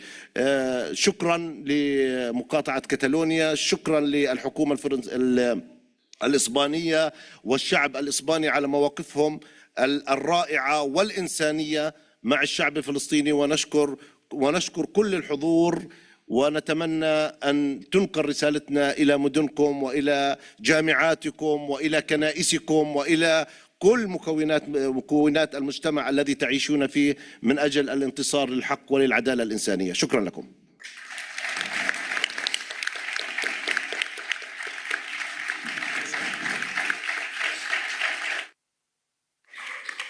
Thank you very much for this passionate and strong plea for support, which I think you do have in this room, but yeah, it needs to go beyond this room, of course. I would like to move now to Mr. Hijazi, who is the mayor of Saida in Lebanon. He's also the president of the Federation of Saida Sahrani and former director of the Disaster Risk Management Unit in the Federation. So maybe you can tell us a bit more about disaster management. The question to you specifically is about coastal flooding and water scarcity. And in such a context, what is the role of the city in keeping services fair and accessible, and to make them responsive? Thank you so much. Hello. Thank you. It's an honor to join fellow colleagues from across the Mediterranean who live the same reality. When crises erupt, the municipality is the first institution to feel it, and the last allowed to fail. In Saida, like many Mediterranean cities, we face overlapping shocks: coastal flooding, heat waves, displacement flows, economic instability, and stress on water systems. These crises arrive before we have the resources to absorb them, and then often unfold while national systems remain overstretched. When floods hit or coastal neighborhoods or when thousands of displaced families arrive in a single day during the September escalation, the municipality had no luxury of time and no option to delay decisions. Residents expect water, electricity, continuity, street cleaning, medical coordination, shelter, and social support all at once. What makes local authorities indispensable is not just operational speed, it's our proximity to people, our ability to mediate tensions, and our accountability to every street and every household. But this frontline role is still under-recognized and very often unsupported. We learned several practical lessons that may resonate with other Mediterranean cities. Speed requires standing, coordination, and not ad hoc reaction. Before recent shocks, SIDA invested in municipal crisis cell linking the Red Cross, civil defense, hospitals, NGOs, and key municipal departments. This permanent structure helped us respond within hours, not days. It also reduced duplication and made our reactions faster, safer, especially during evacuations, shelter management, and emergency water disruption. Crisis does not hit everyone equally. Low-income families on the coast, informal workers, and elderly residents feel shocks more deeply. During war to scarcity, we prioritized hospitals, elderly homes, and high-density neighborhoods. This wasn't simply a technical exercise. It was a do-not-harm principle to prevent tensions between communities. Community engagement accelerates response and reduces harm during floods. Neighborhood volunteers helped map blocked drainage points. During displacement waves, youth groups supported registration, food distribution, and psychological support. Because the community was involved, the response was accepted, trusted, and calmer. These community networks are not nice to have, they are a core element of crisis governance. What failed and once need to be changed, not everything worked. National frameworks are often slow for fragmented, leaving municipalities to improvise without legal clarity. Funding arrives after the crisis, never before.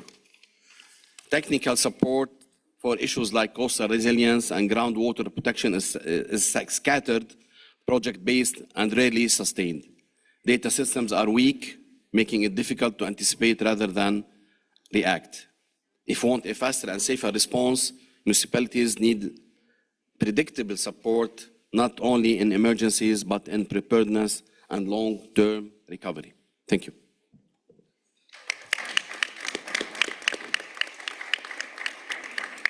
Yeah, thank you very much for these concrete examples and honest reflection of what works and what still needs to be improved. Yeah.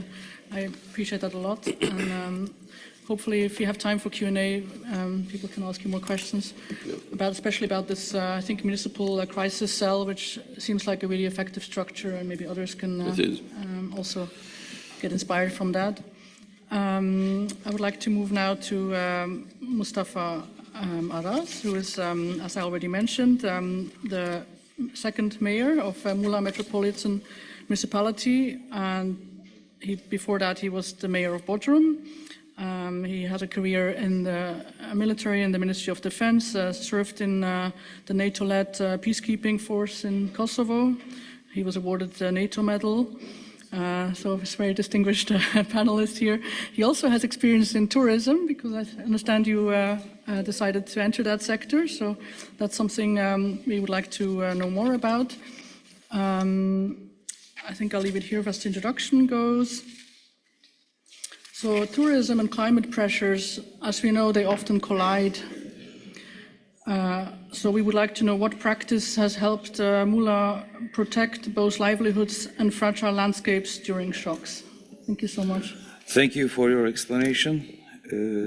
First of all, as the people of Muğla, we will always stand in support of the Palestinian people's right to live and independence. And thank you. And again, I want to warmly thank to Mr. Kılıçovic, Chair of the Arlem Commission, his supportive and encouraging words about democracy in Turkey and Turkey's partnership with EU, European Union, and our hopes for full membership truly mean a lot to us. And I'm especially grateful for the solidarity shown to our party's presidential candidate, Mr. Ekrem İmamoğlu, and the mayor of Istanbul, and to our mayors, our party's mayors who are unjustly detained. Your support gives us strength and we feel it deeply. Thank you very much again. Yes, my name is Ahmet, as you mentioned, and I'm the mayor of Muğla and president of Coastal Municipalities Union. I represent 130 municipalities on Aegean and Mediterranean coasts of Anatolia. And Muğla is located southwest of Anatolia and it's midpoint of Aegean and Mediterranean Sea. And we are very close neighbors with Dodekanes Islands, with Greek islands in the Aegean Sea. In Muğla, tourism and climate pressure meet every single day. Because our population increases 7 or 8 million in the summer. And drought, fires and water stress hit harder each year. So the question is, how do we protect our economy without losing our nature? The practice that helped us most is very simple. Early, honest and coordinated preparedness. We don't wait for the crisis. We plan months before it arrives. We strengthened water security with a scientific water master plan, a new desalination plant for Bodrum, with 75 million cubic meters capacity per year, and 34 wastewater treatment plants. We renew old water lines, doubled water and wastewater companies' budget to 300 million euros, and hired 500 new staff to respond fast and professionally. These are not just technical investments. At the same time, they are political choices. Choices that put people, nature, and public service above short-term interests. Dear friends, and this matters because tourism is not only an economic sector for Muğla. It's our diplomacy, our culture, our way of connecting to the world. Protecting it means protecting the Mediterranean. Dear friends, climate risk does not stop all at borders. The Mediterranean can only survive if we act together. This is why networks like MedCities matter. This is why dialogue matters. And this is why we insist on a Mediterranean of cooperation, not conflict. If I may give a very concrete examples, despite national tensions with Greece, we work closely with Dodekanes Islands, Greek islands, and with our friends in Nice and Corsica. Together, we focus on sustainable tourism, marine pollution, invasive species, wildfire response, coastal protection, and the protection of Posidonia oceanica. These are real, practical projects. And even if Turkey and the EU have some political problems, we believe Turkey belongs in the European Union. As Muğla Metropolitan Municipality, we are continue local diplomacy every day through trust, dialogue, and joint action that brings our communities closer to Europe. Thank you.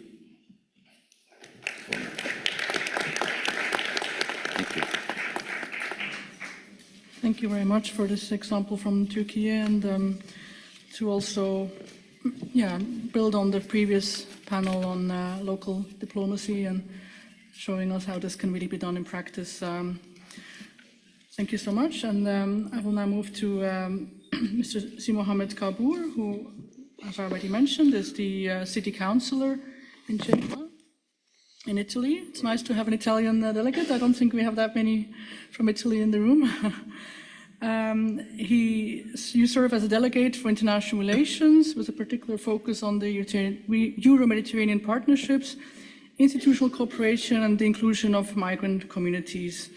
And you also told me personally before that you are director of an international festival that brings together young people. So that's also a really nice example that I would invite you to maybe say more about. The question for you, with limited budgets, how has Genoa managed to build visible resilience against important challenges such as climate shocks or migration surges? And how do you prioritize between immediate relief and long-term resilience when resources are scarce? Thank you so much.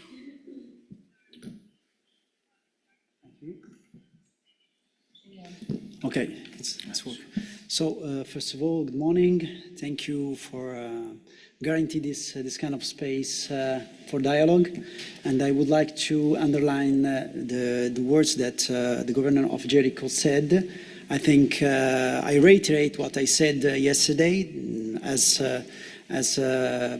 delegate for the municipality of Genoa. We will keep our engagement to stand with the Palestinian people, underlying that they need to be considered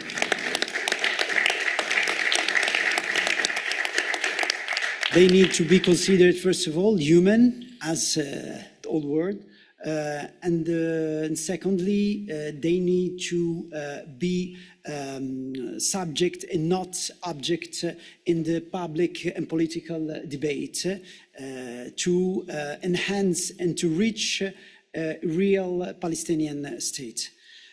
So, coming to the question, I would like to start with an example because Genoa has learned over time, especially after two different crises. In 2011 and 2014, we had two floods that caused some victims. And during these two different crisis, we learned that when resources are limited, the only way to build real resilience is to avoid fragmented spending and work with a clear shared strategy instead of reacting to every crisis separately. The city has focused on integrated planning using tools like the integrated urban plans, and Genoa has been able to bring together European, national and municipal funds and concentrate them on common properties. Different departments, environmental, mobility, civil protection, public works and social services, now try to work in a coordinated way, reducing waste, overlaps and slow decision making. Many resilience measures do not require large investments. Improving early warning system, digitalizing alerts, and clarifying responsibilities between districts and civil protection units cost relatively little, but make a big difference during extreme weather events. Regular maintenance is another low-cost strategy, cleaning small streams, cutting vegetation, and fixing blocked drains significantly reduce flood risk. Nature-based solutions are so important, such as more urban green areas, sustainable drainage systems, and small water retention areas in hilly neighborhoods. These flexible interventions help us to absorb heavy rainfall. Managing, and another example is how to managing migration with limited resources that require similar creativity. For example, the third sector, as associations, cooperatives, and volunteers, plays a key role by expanding the city's ability to provide languages, courses, support services, and basic job orientation without increasing costs for the municipality. Genoa also uses underutilized public building for temporary accommodation or integration services, and investing in inclusion is seen as a strategy for safety, reducing social marginalization today, lower the cost of future emergencies, and also balancing emergencies and long-term resilience need to be to have as the first priority always to protect people. And for example, this pool that we have, we use for accommodation for refugees, for example, allow also the city to work on medium-term and solution. But every emergency action should also leave something useful for the future. True resilience begins when every euro spent in a crisis creates a permanent benefit. For example, in some area, in an area needs to be repaired after flooding, the city raised the ground level or improves drainage instead of simply restoring what was there before. If a temporary reception center is opened, it's designed so it can later become a community space. And if a crisis coordination group is created, the structure is kept and strengthened for future emergencies. With limited resources, and we know that that is one of our challenges as municipality. So Genoa has tried not to change emergencies, but to turn them into opportunities to become stronger. The city has learned from painful crises, as I said at the beginning, and has built internal expertise. Citizen engagement, volunteering, communication, early warning, participation multiplies the impact of every euro spent, and resilience is an investment that reduces future costs, and accessing European and national funds is essential as long as choices are based on real priorities rather than simply on available funding opportunities. Thank you. Thank you very much. I really liked hearing those examples, and particularly I think interesting for all of us here is that, with relatively small investments you can avoid large costs for disasters because you prevent them from maybe happening in the first place. So thank you so much for that. We now have the opportunity to hear from the Governor of Jerusalem, Maruf Al-Rifai, who's joining us. I'm very happy and delighted to have you here, and please, we're happy to listen to you. Thank you.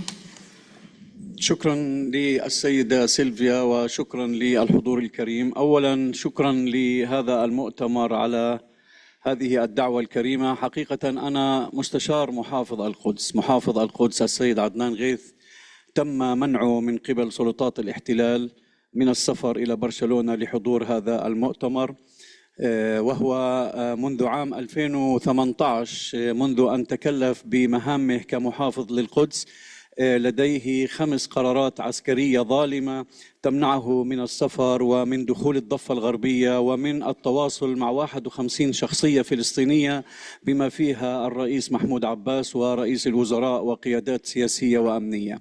حقيقة أنا جئت إليكم من مدينة السلام التي لم ترى السلام في يوم من الأيام، مدينة القدس التي مدينة المسيح، مدينة كنيسة القيامة، مدينة سبت النور، هي ثاني أقدس مكان للمسيحيين وثاني أقدس مكان للمسلمين. مدينة القدس تعيش إبادة جماعية موازية لما يعيشه أهلنا في قطاع غزة. نحن في الضفة الغربية ممنوعين من دخول مدينة القدس، مسيحيين ومسلمين ممنوعين من ممارسة شعائرنا الدينية في مدينة القدس بعد 7 أكتوبر. قبل 7 أكتوبر كان هناك 18 حاجز احتلالي حول مدينة القدس، الآن هناك 88 حاجز احتلالي حول مدينة القدس. أشقائنا المسيحيين خلال السنتين الماضيتين تم الاعتداء عليهم بالضرب وبالتنكيل، وتم إشهار السلاح على كل المؤمنين الذين حاولوا الدخول والصلاة في مدينة القدس. ونحن كمسلمين أيضا منعنا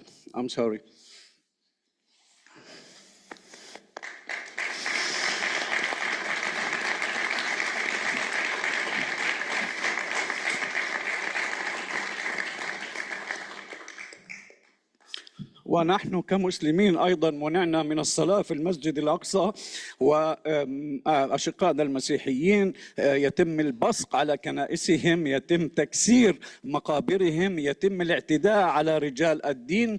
أحد رجال الدين المسيحيين ضرب ومنع من دخول البلدة القديمة في مدينة القدس فقط لأنه يضع الصليب في صدره. وزميلي ماهر هو رئيس بلدية بيت لحم ويعلم ذلك تماما. أكثر من 100 فلسطيني في القدس تم قتلهم بعد 7 أكتوبر، لأن الوزير المتطرف المأفوم بن غفير، وزير ما يعرف بالأمن القومي، سلح 250 ألف مستوطن، أعطاهم 250 ألف قطعة سلاح وقال لهم اقتلوا أي عربي يشكل عليكم خطورة أمنية. أكثر من 6000 معتقل مقدسي فقط في مدينة القدس بعد 7 أكتوبر تم اعتقالهم من أجل موقف على السوشيال ميديا. أنا تم اعتقالي في 6 نوفمبر عام 2023 فقط لأن كان لي موقف ضد الحرب الإجرامية على أهلنا في قطاع غزة. هناك أكثر من 800 عملية هدم تمت في مدينة القدس، وأكثر من 5000 مقدسي الآن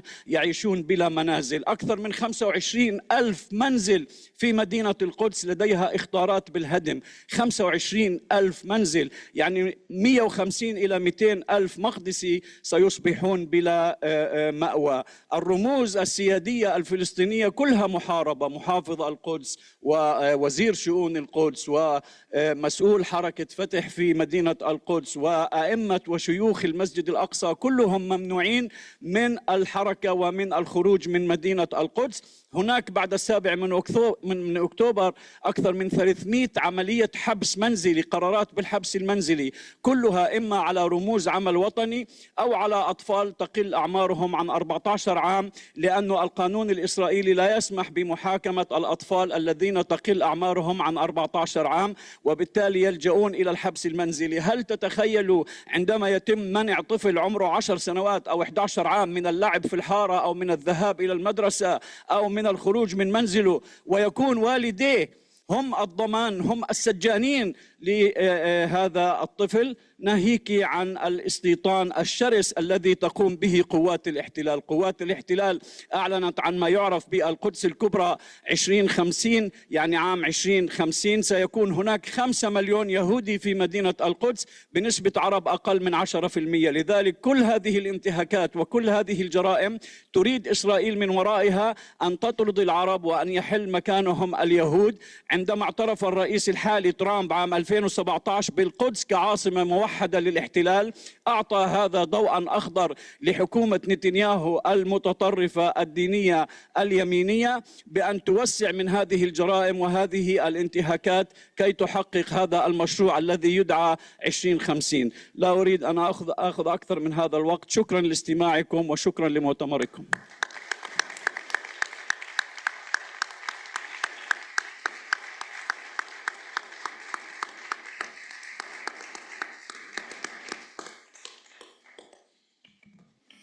Thank you so much. Yeah, I'm missing the words to express how I feel. I think it's the same for all of us. And yeah, all I can say is that I think we all would like to support you and hopefully bring the messages that you have shared with us back to the decision makers, maybe at other multi-level governance levels. But yeah, let's do what we can. Right. It's not an easy task maybe to follow, but I would like now to invite our discussant, Julia Sostero, to reflect on what has been said. As she already mentioned, she's, and it says here in front of you, she's the Africa, Southwest Asia and Turkey Department of ALDA, the European Association for Local Democracy. And she animates the association's Euro-Mediterranean networks, including both civil society organizations and local authorities. And thank you so much. And with a bit of luck, if you stick also to your 5 minutes, then we could have a Q&A before we break at 12:15. Thank you. Thank you very much, Silvia, and thank you very much also for the organization of this very key conference to MedCities and EMED, the Union for the Mediterranean, and all the partners that have made it possible. First of all, allow me to express also my full support and solidarity to the challenging work covered by all the panelists of this panel and of this conference, and especially the representative of Palestinian municipalities that are carrying an enormous weight at the moment. When we talk about crisis, they are the best place to tell us what's going on and what a crisis looks like. So as Sylvia has mentioned, just to understand where my perspective comes from, ALDE is a network of local authorities and civil society organizations. We are also locally linked to the Diputació de Barcelona, who is in our governing board, and many other municipalities in the room are either our members or partners. So I hope that my perspective also brings the voice of the partners we've been working with so far. So as we said, crises are a key moment to play the credibility of local authorities. Because you need to prove effective and fast results. And as also the mayor of Bethlehem yesterday was saying, it's not only about waste management and street lights, but it's also about proving that politics deliver. And this proof also sometimes puts trust at risks. As also the mayor of Saida said, municipalities are the last allowed to fail. And mostly, as we said 1,000 times, municipalities are the closest form of government to the people, but it means that they also represent sometimes the full political experience of citizens. So if municipalities fail, citizens lose trust in politics overall. So this is why this role is particularly challenging. So one question that I would like to debate is also how we can provide concrete examples to reinforce this trust, since we really need them in these times of crisis. Then sometimes another factor that plays into this dimension is that citizens still struggle to see the difference between the responsibilities of a municipality, of CSOs and of the government, and there's the need for more awareness in this sense. And in this sense, an invitation would be to municipalities also to reinforce communication and transparency, also on difficulties, on failures. It's really hard, and we understand it, but this does reinforce the trust that we have among each other. We have been talking about working with civil society organizations, and we have really good examples from Geneva. And I think the key message here that is you are not alone. Civil society is side by side with municipalities, especially in times of crisis. We can work as a network and literally as a spider web absorbing the shocks, thank you.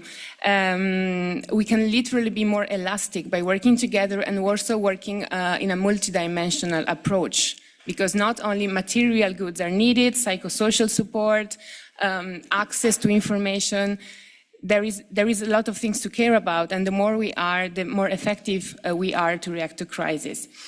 Also, civil society collaboration can help in reinforcing this trust, because sometimes by nature in some countries the relation to the government is problematic, is seen as dangerous, but with good collaboration with civil society we can act as mediators and reinforce this link. Another invitation would be, even when designing a crisis and security and resilience plan, to adopt a participatory approach. Municipalities are not alone, shouldn't be alone, and can also be accompanied in designing plans that work to deliver to the whole community with a multi-stakeholder approach to be better equipped. Last but not least, of course, as we said, there is a need for mainstreaming inclusive practices in this field. I'm thinking of mostly two areas. We have been talking about migration, and I would like also to stress here the fact that we often talk about migration as a crisis, which I don't think it is. I think migration is a fact, and that the securitarian approach to migration is actually what is making its management very problematic. We have very concrete examples also from the Spanish government actually increasing the economic performance of the country by having an inclusive approach that helps the Spanish economy through the integration of migrants in the labor market. So it's not only a question of ethics, it's a question of performance and of the survival also of our societies. So it's also an invitation for municipalities to raise their voice on this, because you have many concrete examples on how migration can benefit to the local communities on many different areas. The other topics that it's that has a high need to be mainstreamed and that can represent an additional crisis we have not mentioned so far is the youth distrust to politics, even at the local level. Youth are not voting anymore, and this is a real need for the future of our communities. And I feel it very much. Being a young person and not even that young anymore, but having still to fight for my credibility in this field, I think it's high time to give a real space for youth to express themselves and to lead processes towards the future, because we are not talking about the future otherwise. And finally, let me allow me to tell you that we share a very similar frustrations between civil society and local authorities that I'm working with daily in not being listened enough by higher institutions. We stress the fact that local authorities need to be included in the governance of the pact. And I was yesterday at the civil society conference and we were saying the same things. And I really think we need to work together in order to be better listened, better, to have higher efficiency as well. So if you leave this room asking yourself what we concretely do, I think that listening to each other is a real starting point. Give each other real space to work together. And also we were talking about maintenance of municipalities, and we raised the point also within the governing board of ALDA, we need maintenance of democracy. So please see also local democracy as something that has to be maintained very often, work on the participatory mechanism that make it possible in order to better deliver to the citizens. Thank you very much.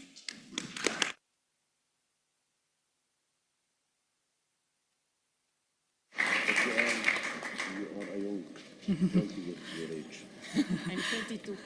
I'm not young. Right. Thank you so much. Yeah, I think these are very useful comments, and as an academic, of course, I also like critical comments, and I think this is why we're here, to have also a debate and not all be agreeing from the start.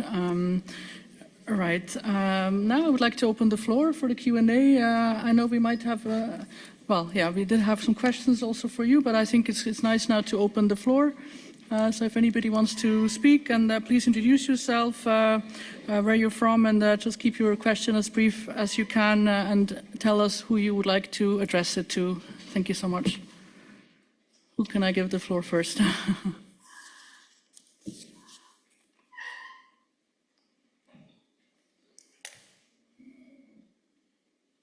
Can I say something? Yes, of course. I would like to thank Ms. Sostero, because she clarified. Sometimes we use some words in a correct way, because usually we use migration and crisis, but the crisis is in the inability to manage the migration. So thank you. Just wanted to say that.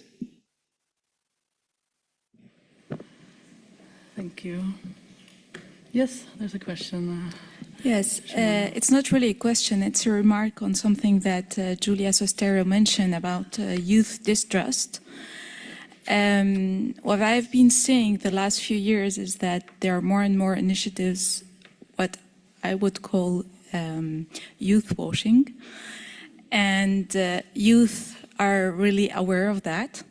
And 3 years ago, I was here at the UFM for a conference with young people, and I was telling them, because I work for a program called Interreg Next Med, but before it was NECBC Med, and one of my comments was to the young people saying, we don't want to see you as only beneficiaries, final beneficiaries of our projects. We want you to be actor. And what we did in the last 2 calls that we have launched, we dedicated 20% of our budget to fund projects led by youth organization. So I think this is a concrete example of how we trust young people and we give them tools so they can really implement and shape the future we want to have. Thank you. Thank you so much. That was a really useful comment, and yeah, there's, yeah, thank you. Can you reach a microphone, or we have one here, but... شكرا كثير. Good morning, صباح الخير. Yeah, thank you. I just had a question regarding diasporas, because we haven't mentioned them so much the last 2 days. So I'm Marie Polaton from Marseille municipality, and diasporas are for us a huge opportunity to connect to southern cities around the Med and eastern cities around the Med. Thinking about Morocco, Tunisia, Algeria, Lebanon. So could you please share with us how you perceive diasporas, how you try and include them and involve them in your international politics? How do you use basically this opportunity in terms of business, also business, politics, CSOs that are very active? Yeah, I think you would love to hear your positions. Thanks.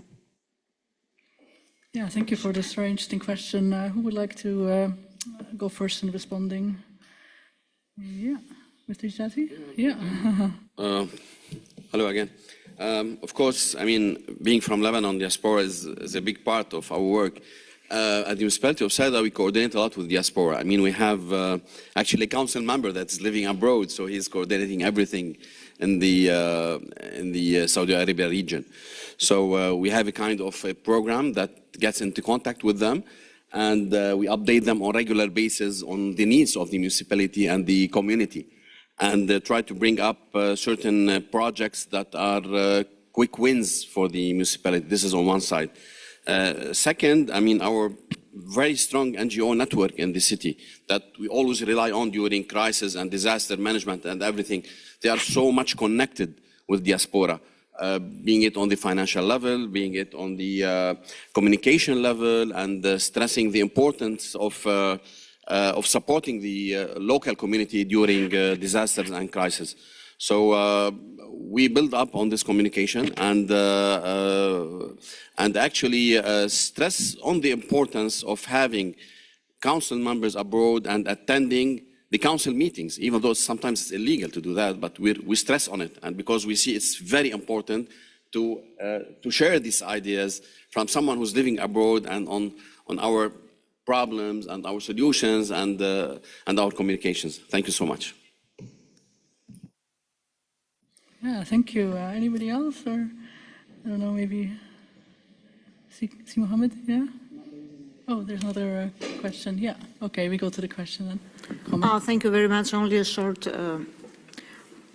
intervention. My name is Melinda Bufia and I'm from Albania.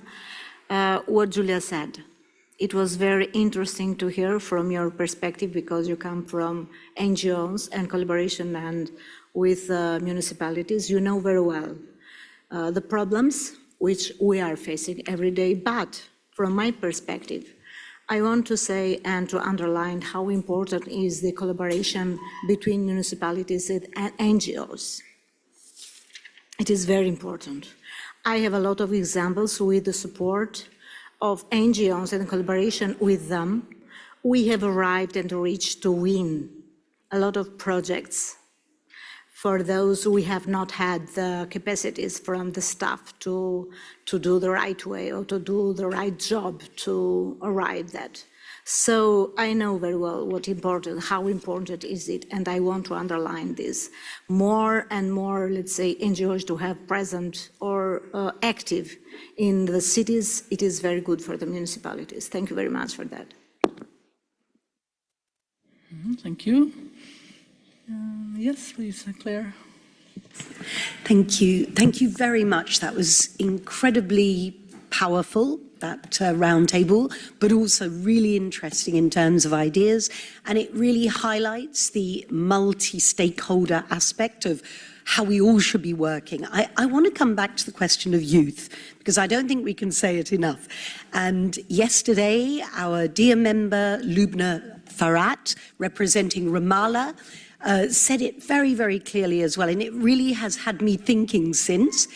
And I really think that we should be the change that we want to see in the world, each and every one of us.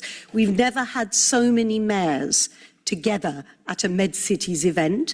And if everyone goes back to their municipality saying, I'm going to go up a notch on my youth integration, I think we could really make a big change First point. Second point, I'm thinking, listening to you all, that it might be really interesting that we MedCities worked on some kind of MedCities youth. You know, we all represent our cities. We all have young people who might want to step up into the Mediterranean arena.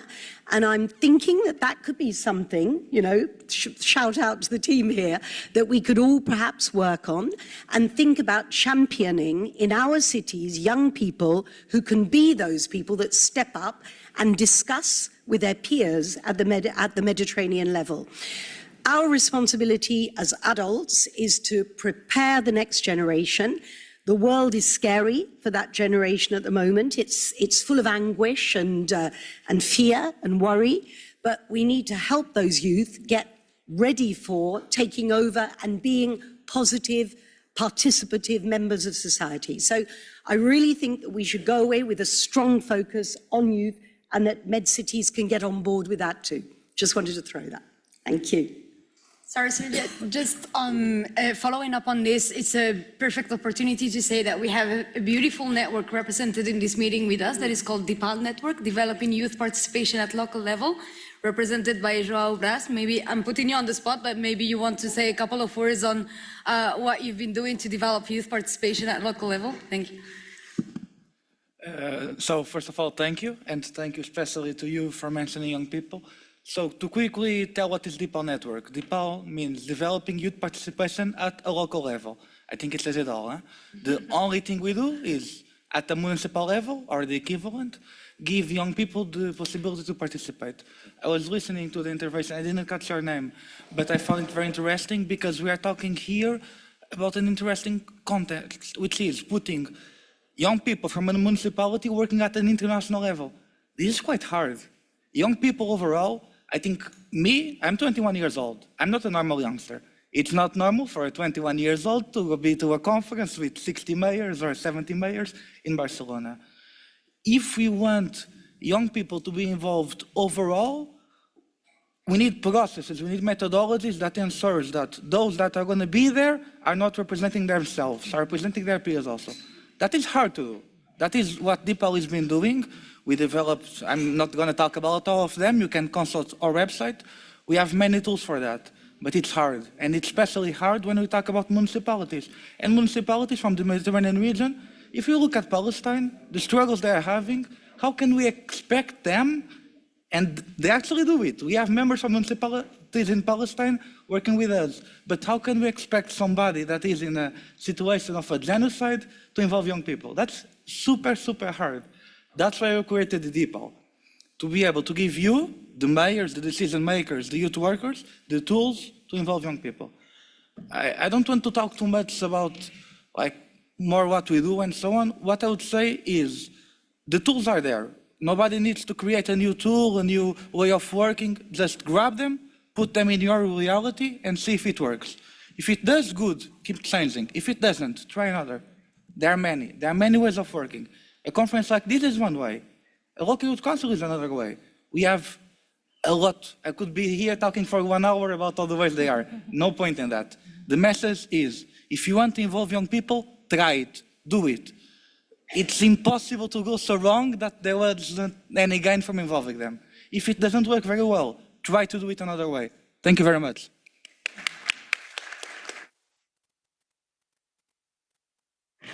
Yeah, thank you very much. That was a very nice intervention. I can see a partnership coming up between MedCities and DIPAL, so that's something to be discussed maybe over lunch. Anything else, Reem, or can we continue the Q&A for a few more minutes? Yeah. Yeah, see Mohammed? And then Thank you. Somebody over here. Yeah, thank you. No, I just want to link my intervention with the focus on participation, and also to stepping back to the question about how to engage migrant people through the decision path. And then I would like to add and to bring a tangible example that we live in Italy. 10 years ago, the Ministry of Labour and Social Affairs started a kind of call oriented for migrant associations and create a second level of network that can represent the migrant people or people with migrant background. And the network today has a manifesto, a programmatic and political tool to have a direct relation with the different ministries and to propose some specific solutions about how to include migrant people or people with migrant background in the decision making.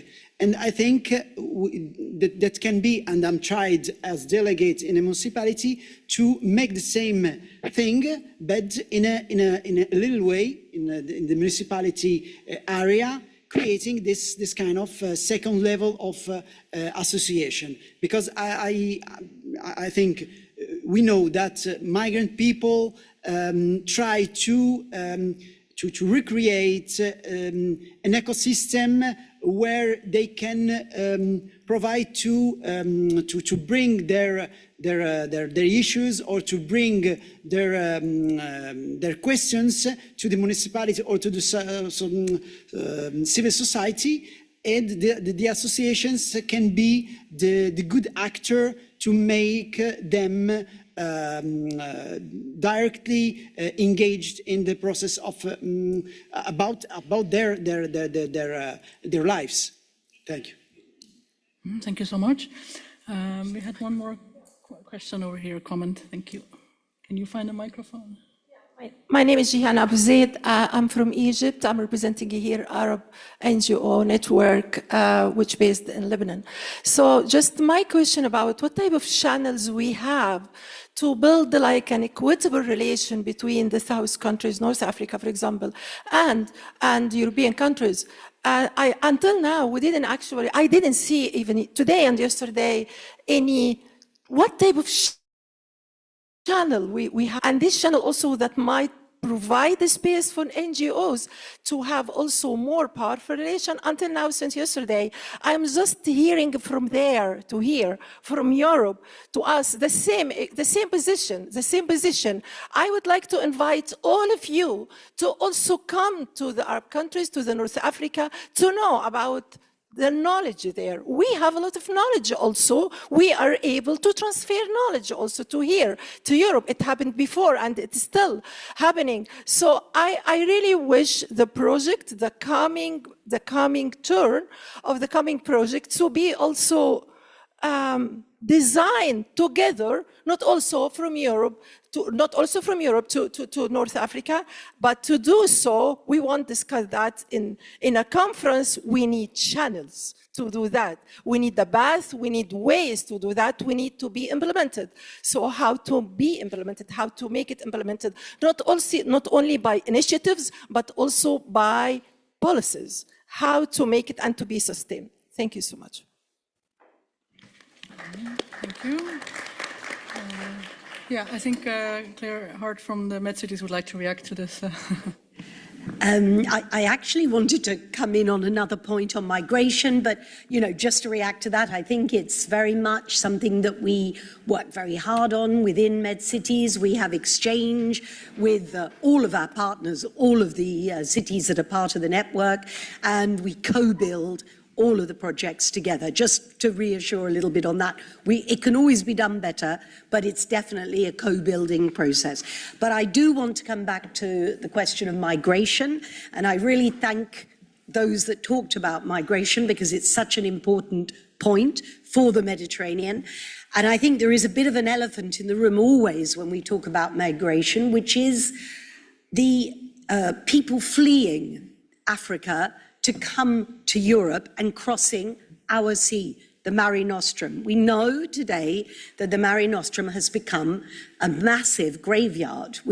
44,000 more people have perished in the Mediterranean Sea. We know about this. We know how hard that is, and we know that there are certain number of our countries that are particularly impacted. And I'm thinking of Lampedusa, where we all became very, very aware of the drama that was unrolling on the Mediterranean. And we know as well that we have some very valiant NGOs out there doing search and rescue and helping to save, tens of thousands of people over the last 10 years. So I think we can't talk about the Mediterranean, and this is, again, something that we have gone into with MedCities. We've created a paper on this declaration. I really think that we cannot talk about our issues without talking about that as well. It's dramatic, and somehow, some way, as Mediterranean partners, we have to take that into account. We have to find ways of bettering this. We can't go on and find ourselves in 10 years' time with the same situation. You said it so well. Migration shouldn't be seen as a problem. It should be seen as a fact of life. Migration, migratory flow has always existed for time immemorial. And so today, I think this is a subject that we really, all of us, in full responsibility, because we are responsible parties, should take control of somehow, some way. Thank you.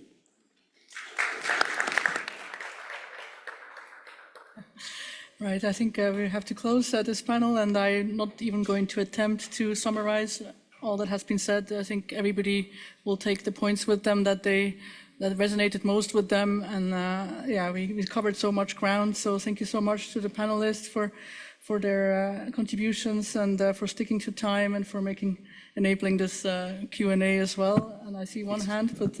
Excuse me. Assalamu alaikum. Good morning. My name is Ridwan Misbah from Agadir City, from Morocco.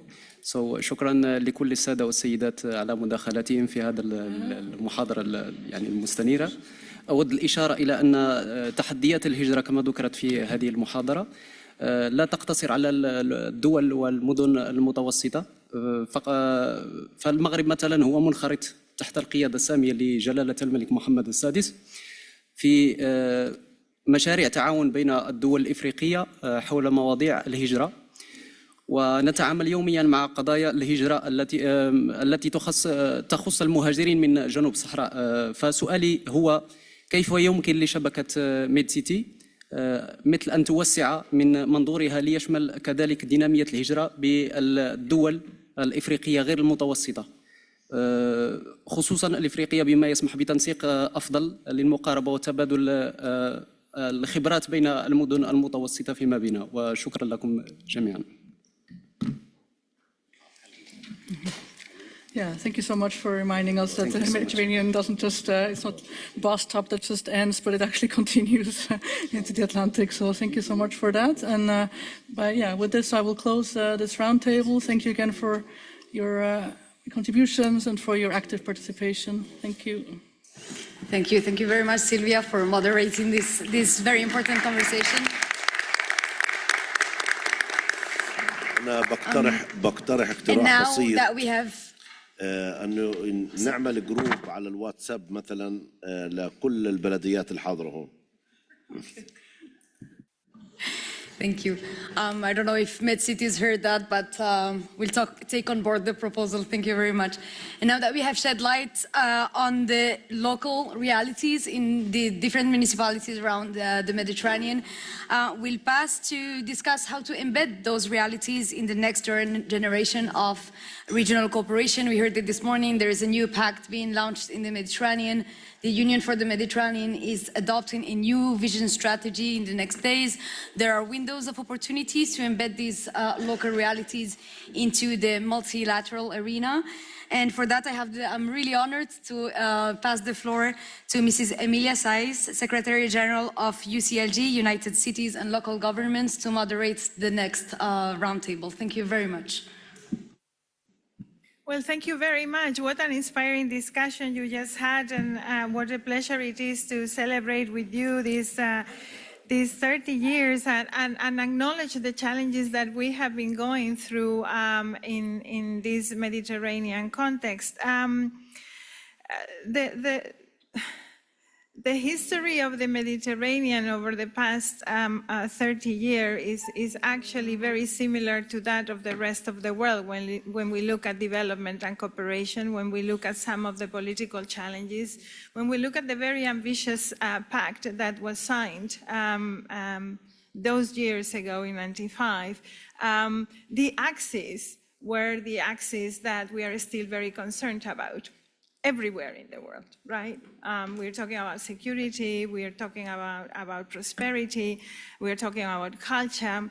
And we already knew at local and regional level, and our organized networks of local and regional governments were already warning back then that if we didn't deepen the relations at the Mediterranean level, we were going to find ourselves with global challenges that were going to be unmeasurable and that were going to be very difficult to tackle.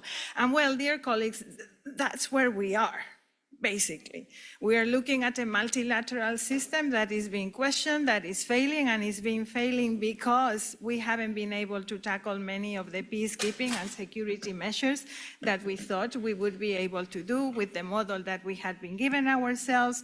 We have also not managed to develop an economic framework or a financial framework that really looks at the needs of everyone in an equal manner and that understands universal development. And the reality is we still consider development as an issue of the global south and the global north in different situations and categories. And that is probably wrong. And because it is wrong, I think following the discussion that you have had, I would like to invite ourselves, invite the panelists to think from that perspective. The challenges of the Mediterranean are the challenges of our common future. If we are acknowledging that, what do we need to change in our dialogue on development? What different type of investments do we need to make to actually be successful and make a difference? And from the organized constituency of local and regional governments, MedCities certainly being a very critical member in this Mediterranean space, United Cities and local governments and others, we are convinced that looking at the link between local service provision, so the actual local level investment, and the global agendas and the regional agendas will be very critical to actually make a difference this time. We cannot keep doing the same things and expect different solutions. It's just not going to work. So what is that difference that we need to look at? You have just heard about some of the key aspects that are framing that discussion. Looking at migration from a different perspective, not as a crisis, but also as an opportunity and a normalized phenomenon. That is one of them. Looking at knowledge everywhere in the world, also traditional knowledge, global south knowledge, is just as valid as knowledge that is produced formally or in other parts of the world.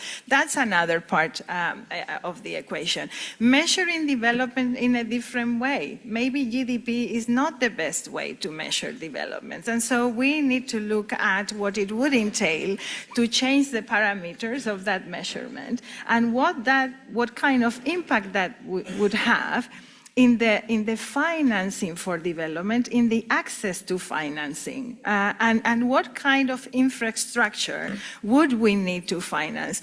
Actually, it is about questioning what is bankable and what is not. And I think if there is a place in the world where this is very relevant, this is probably the Mediterranean region. And I think that would be the invitation from our side as organized constituency to look at the local dimension of development, the investment in local service provision. That would also allow us to tackle some of the traditional mistakes that we have been making when we sense that the projects that we are developing might not be as demand-driven as we would like it to see, or bottom-up as we would like it to see, with the exception of those that have been driven by many years of decentralized cooperation. And I think the decentralized cooperation experience that we have might not be seen as significant enough by some of the actors because of the dimension of those experiences, but they have been extremely meaningful, and they have forged relations like no others before. So this is a little bit the context. What does it mean to embed local realities at the next generation of regional cooperation? Do we need to change the priorities? Is the broader context of climate action the kind of context that should be looked at in the Mediterranean? Are we having the right discussion around migration, or should we be looking at a different framework of labor cooperation, for instance? Are we investing enough in bridging education gaps and tackling a more unified view of development? We have a wonderful panel with us today that I'm sure from their own perspective are going to be addressing some of these questions. And what is interesting about this panel, I would say, is that they come from different sizes and different parts of the Mediterranean. So I'm really delighted to start with the mayor of Roscoebeck.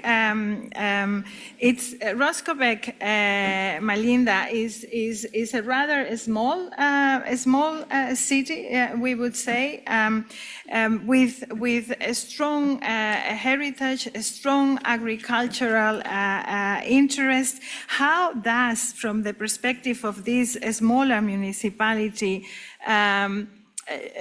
how does regional cooperation look like? What does it mean for you? And what do we need to break through to make that truly meaningful? Can we start with that, dear Mayor? The floor is yours.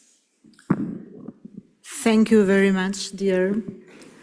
First of all, let me thank you all. It is my honor to be here in this very important conference, in very important event in Barcelona Plus 30, organized and invited by MedCities, which I am a member for 4 years till now. And it goes in parallel with the Pact of Mediterranean, which is very important for us as countries. And I'd like to express and to give my example from my perspective in what you asked us, which I think is it's issue for all of us. And we are faced to all of us with this issue. How can we extend, how can we enforce our collaboration, the best uses from the resources we have in front of us? I come from a small municipality in Albania, and it is called Roscoebeck, with 34,000 inhabitants. We have in Albania 61 municipalities in total, and I am in this position for 11 years. I'm in third mandate, so it is a long experience being mayor and trying to do the best for my inhabitants. But despite this, to have, let's say, a partnership, to use all the resources out of Albania, I think this is the best. It's something new for us in Albania. Albania is now in the process of integration in the EU countries, and it is not a very easy thing to arrive at. We have our goals inside 2030 to reach this very, very, I think, ambitious process. But are we ready as municipalities, as local power? As Mr. Joško mentioned, more than 70% of the recommendation of EU process are in phase or to fulfill from the municipalities. Are we ready for this? I think that we have to do more and more. If I give my opinion, in my perspective, the roadmap of the Mediterranean, it's very clear for us what to do more, exactly. But I think that we need to have more facilities and to have easily ways to have more training to enhance capacities for our staff, for the human resources, because I truly believe that what we face in my municipality face you in your countries. I'm sure that the best specialists go to the capital and they are trying to use their capacities to the capitals, not in the municipalities like mine, or the small municipalities in far from the capitals. So what to do? To be ready and to use the best resources or the best possibilities from EU programs or from other programs. So we need these facilities. We need more and more to enhance the capacities of our staff in our municipalities. Could do this for us. It is possible for us to make it easily for us. This is one, I think. The second one, I think you have to do, or this program, or the Mediterranean, or the pact like this can do for the municipality like us, is to create and to increase the possibilities for the partnership, to find the best partnership, or to create the ways, to create the paths, how to create the partnership with between the municipalities similar, like mine or like the others. Mediterranean, let's say, lives in a diversity culture, diversity economy development. We are surrounded by the same sea, but we are different in our culture. So how we can find, how easily for us to find and to arrive this partnership with the municipalities or cities, we are similar to each other? Is this easily? Can you facilitate this for us? This will bring to us more and more possibilities to find the new finance for us, the new possibilities for our citizens, to try to improve their lives, to improve the services to the citizens, because I truly believe that we know that municipality is the closed door to the citizens, to improve the services for them, to improve their life. This is the second one, I think. The third one, I think, is how we can engage youth people in making decisions in the policy, in the local policy. It is not only to write a program for them or only to invite them to involve, but I think it's important to give them trust that they are able to do or to reach their exercises we put in front of them. This is what we have to do. But how we arrive this is important. And could you or could any program make this easily for us as municipalities which come from these countries, which are not EU countries, or let's say developed countries, or which are in the road for developing or in the process of being or joining EU communities? How we can arrive to involve or to enhance the participating the citizens in the making decision? We know, I feel in my municipality that the citizens are more and more indifferent in the programs or in the making decision process. How can we wake up them? How can involve them? How can we raise the interest of the citizens to be part of that, to be part or to increase the participation of the women in the making decision program, or the making decision in everywhere in our life, in the local power. This is very important. We have quota in my country. We have quota in the law for participating women, but is this enough? We have increased the number of the women in, let's say, central government and the local power through the quota in the law. But it is enough? We have great numbers, but do we have the quality for them? How we can reach to increase in parallel of the number of the women participating in the making decision and the quality too? This is problem. How can we reach this according to a program or a facilities that these pacts, these conferences, the program of different deals can make easily for us as municipalities smaller and who comes from these countries? Half a second, Mayor.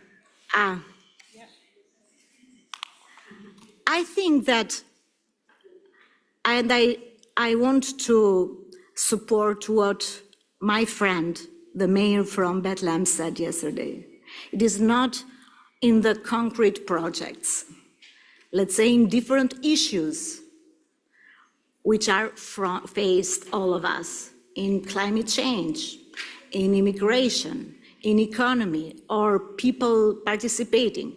It is in the trust. It is focused on a trust, on the collaboration between each other, having trust to each other. This is more important, and we need this from the different perspective, from the different municipalities, not from the biggest one, but especially for the smallest one, like us, which have more and more needed to increase the capacities, to improve the life for our citizens. And at the end of my speech, talking from my heart, not from my letter, for my writing letter, I want to express my solidarity to municipalities in Palestine.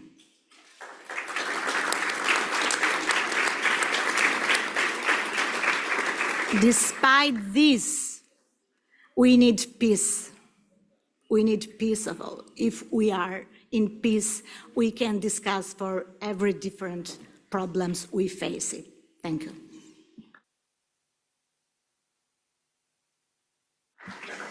Thank you very much, Mayor. You have, in a very candid manner, pointed out that if we want to change the situation in the world, we first need to look at the capacities and frameworks that we work in. And the issue of capacity building, but is the issue of the state of decentralization, the state of governance is extremely important. There is no development cooperation alone that is going to tackle that and that is going to solve that. So there is a part of that work that needs to start nationally and be supported by the networks, like cities, like United Cities and local governments, like many others that are working in the area.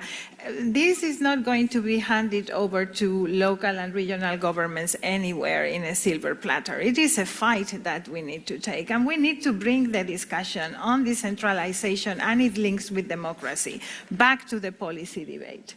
And it has been gone for a while. So we need to bring it back. You are absolutely right. Are we ready to do some of the things that we need to do to achieve that level of development? So thank you very much for bringing that aspect and so many other important things that you have brought to the table. But I really want to highlight the issue of decentralization, competencies, and legal frameworks that need to be part and parcel of development cooperation programs, and that are not often experienced as sexy enough to actually bring it into the financing architecture.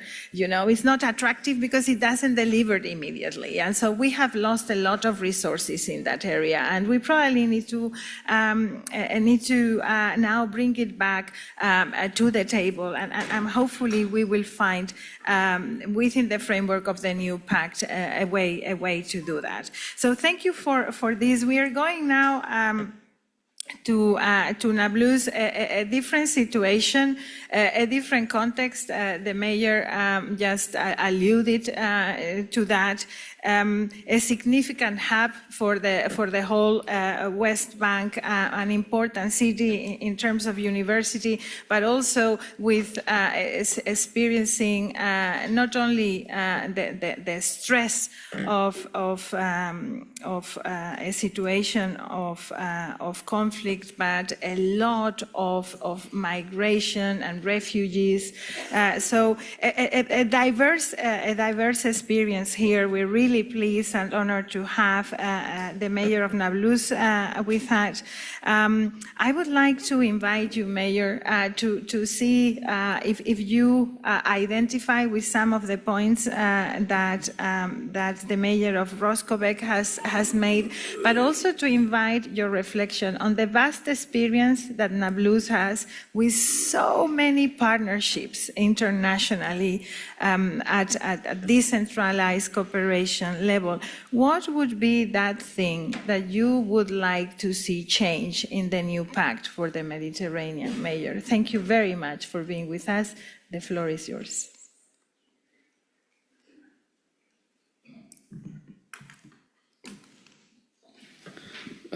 Well, thank you, dear friend and moderator. It's really it's a pleasure and an honor to be here in this conference, the Mid-City Conference. Well, when we're talking about Palestine and Palestinian cities, we have a different approach and we have different dilemma and we have different situations. And when we are talking about cooperation, and development, we have to take in consideration the specialty that Nablus and other cities are living in the general situation and in the geopolitical approach. I brought some slides actually to diagnose more the problems that Nablus is facing and other cities in Palestine facing the same. Nablus is one of the oldest cities in the Middle East, and Nablus municipality, it is also one of the oldest in Palestine, not even in Palestine, but in Middle East. It was established in 1869. Well, and as you see, it is a valley and two mountains. Well, if you look to the two mountains, we have two military camps of the Israeli army. So they are controlling the two mountains, and they have established like a lookout to the valley and to the city down. Next, please. Slide number 2. So if we're talking about the policies of the occupation, we have to let's say two dilemmas. One is the settlements, and I give you an example as Nablus. This color, gray and a little bit blue, is areas controlled by the Israelis, by the Israeli occupying power. And the one in a little bit brown are the settlements. And you see Nablus is surrounded by 7 settlements and are connected with bypass roads. You see the roads between these settlements. Now, we have the two, Nablus is living, or the people of Nablus is 250,000 people living on this circle. And the settlements surrounding the city is around 10,000 or 12,000 people. But they are controlling land more than the Palestinians. If you look to Nablus, it's about 7 kilometers long now, the city. We have a settlement called Itamar. It is in the southeast. It is also 7 kilometers long, but there are 3,000 people living in it, while we are living in 250,000. The problem is not only the expansion of settlements and confiscation of land, but also attacks of settlers. From time to time, these settlers, they go down and they attack Palestinian areas surrounding the settlements. Next. Now, if you look to this yellow line, This is connecting the settlements with the bypass routes. And actually, it is like showing, it's like a wall, invisible wall, that when the Israelis impose restriction of movement, people of Nablus are not allowed to move outside this line.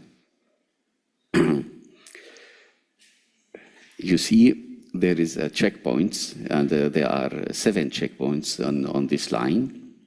And people, if they want to go out or to come into the city, they have to cross the checkpoints.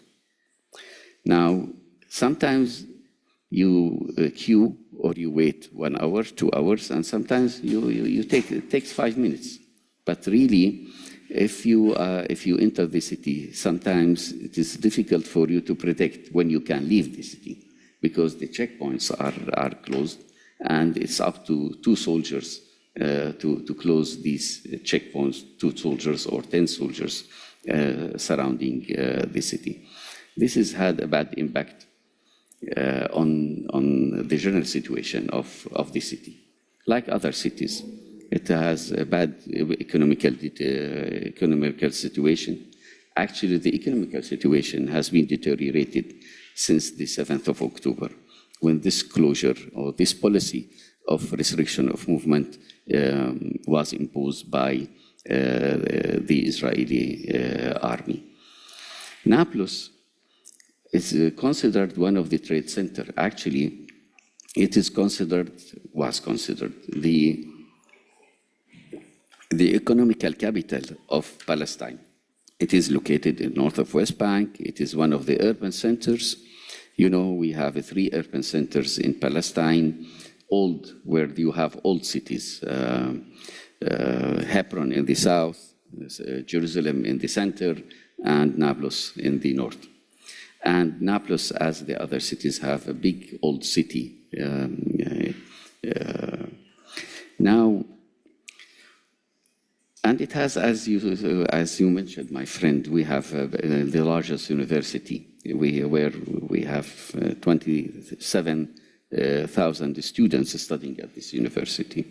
Now, due to this restriction of movement, this economical capital of Palestine lost its status, because we have less people coming to the city to do shopping or and they have the right, you come in and you don't go out.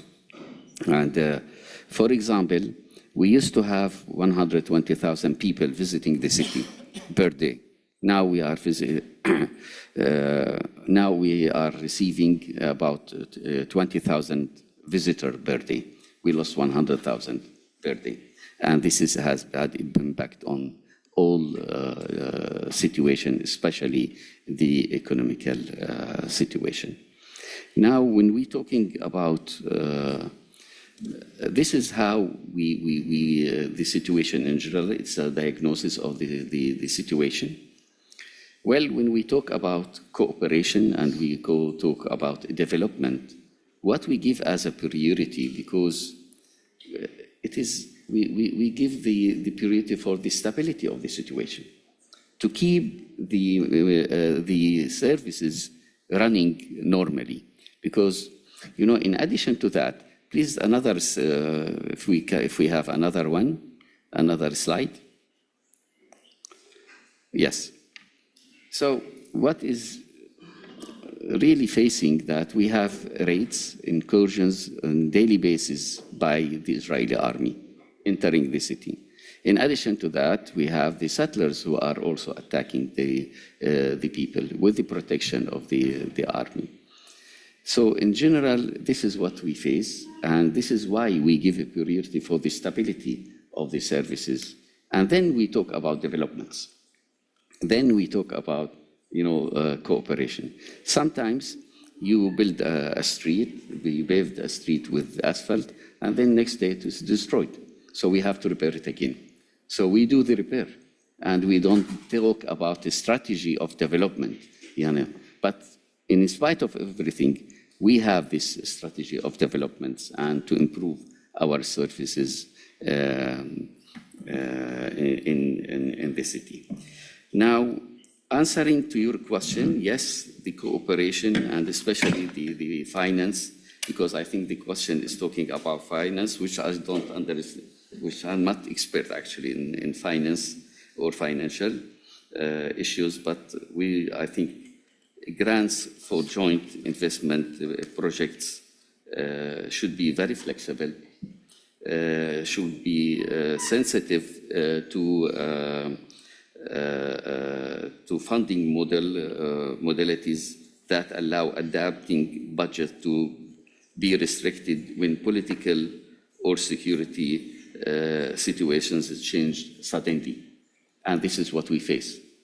We plan, and then next day you change the plan, and you have to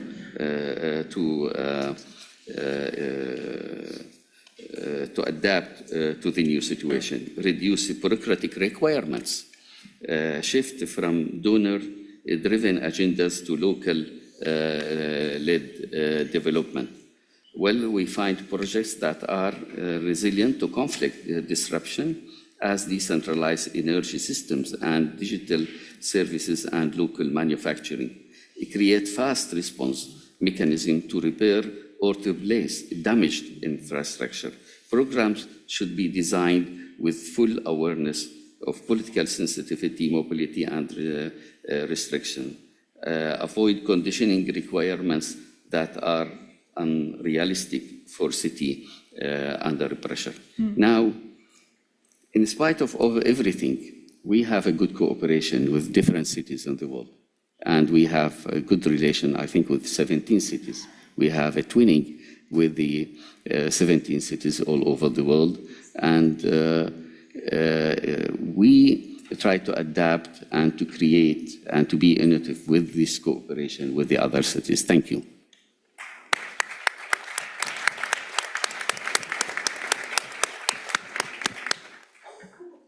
Well, thank you very much, Mayor. I mean, we've recently received, together with the city of Barcelona, with Diputación, and with other authorities here, a delegation of officers that work in several municipalities in Palestine through the Association of Palestinian Local Authorities. And what they were describing in terms of what they are trying to ensure in local service provision is exactly what you have said. The local service provision is the stability, is the infrastructure that needs to ground on the quality of the day-to-day life, that needs to be resistant to the kind of stresses that you go through with the occupation context that you are dealing with, and in some cases also even worse, the genocide in Gaza is obviously speaking to all of us. So from our perspective, international development cooperation through decentralized relations, city to city, region to region, a local diplomacy that we call it, you are true heroes when it comes to ensuring the day-to-day life of people. So thank you very much. It is really a pleasure to hear that. And thank you for putting local service provision at the heart of this discussion. I think in the future, in our interlocution with the international ecosystem, we need to equal local service delivery to development. I think that this disconnect is no longer valid, and we have not been able to find a framework that guarantees local service provision. It's the investment in the hard and soft infrastructure like we actually need it. So thank you very much for bringing that, and I am going to be quoting on you on this notion of the stability, so the guarantee of stability through local service provision, Mayor. I'm going to go to Tripoli now. Tripoli is also an important, a large city that has known very difficult context lately. Your country has gone through important shocks as well. It's now with the recent new local elections that were on hold for a while. It has given us renewed hope to see what we can do there, and we are all looking attentively and trying to make sure that our links with you and your colleagues are revitalized. Mayor, from your perspective, what do you think is one of those priorities that you cannot actually make a reality because nobody is paying attention to that need? What is your opportunity and your challenge? If you could pin down one of those. Thank you, Mayor. It's a pleasure to have you with us.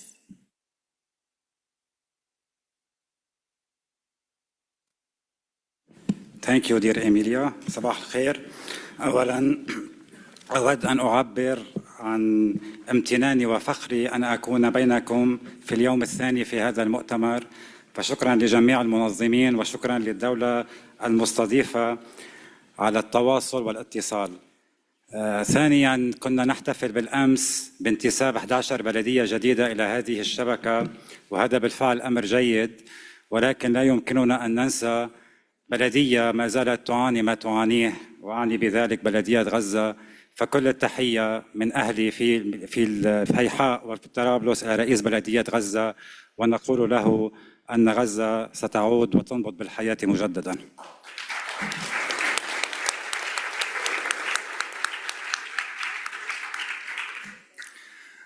في الوقت الراهن تواجه بلدية طرابلس عددا من الأولويات المحلية الملحة التي لا تزال غير محققة بسبب محدودية الموارد المالية وصعوبة الوصول إلى التمويل الخارجي، خاصة بعد المشاكل المحلية والثورة والتدهور النظام المصرفي في لبنان.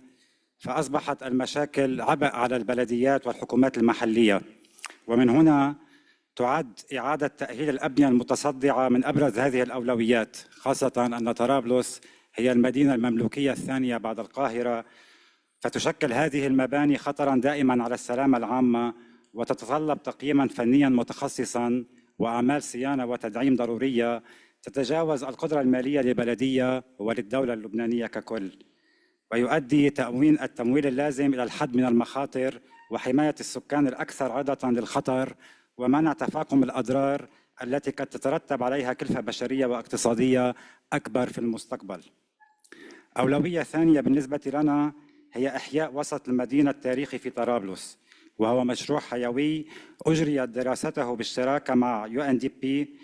يشمل المشروع إعادة تأهيل منطقة التل وربط المدينة القديمة بالمدينة الجديدة وتنشيط الوسط التاريخي كمركز ثقافي واقتصادي وسياحي، فإن إيجاد التمويل للمشروع يؤدي إلى تحفيز النشاط الاقتصادي وتعزيز الهوية الحضارية للمدينة.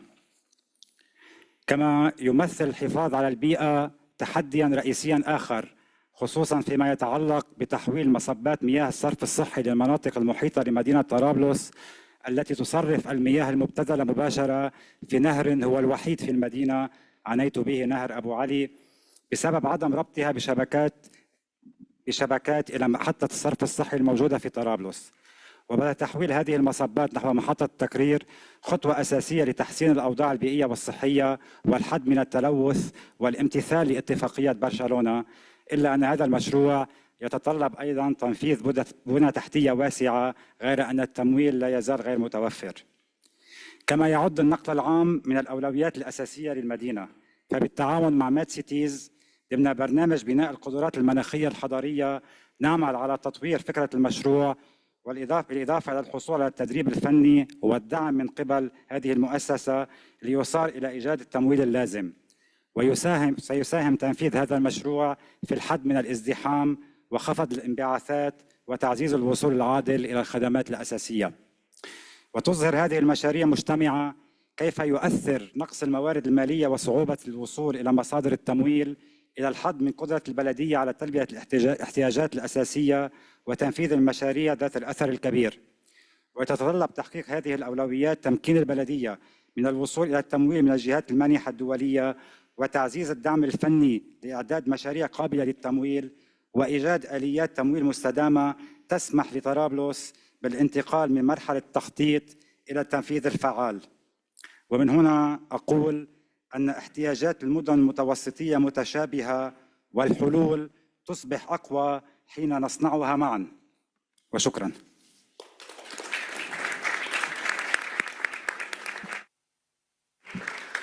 Thank you very much, Mayor, for making such an efficient use of your time. You have described one of the greatest challenges that cities around the world are facing, where big infrastructure projects lack financing, and actually the whole viability of the city depends on that kind of infrastructure. And for that type of infrastructure, you also need to create the soft infrastructure, the capacity in your municipality to be able to develop it further.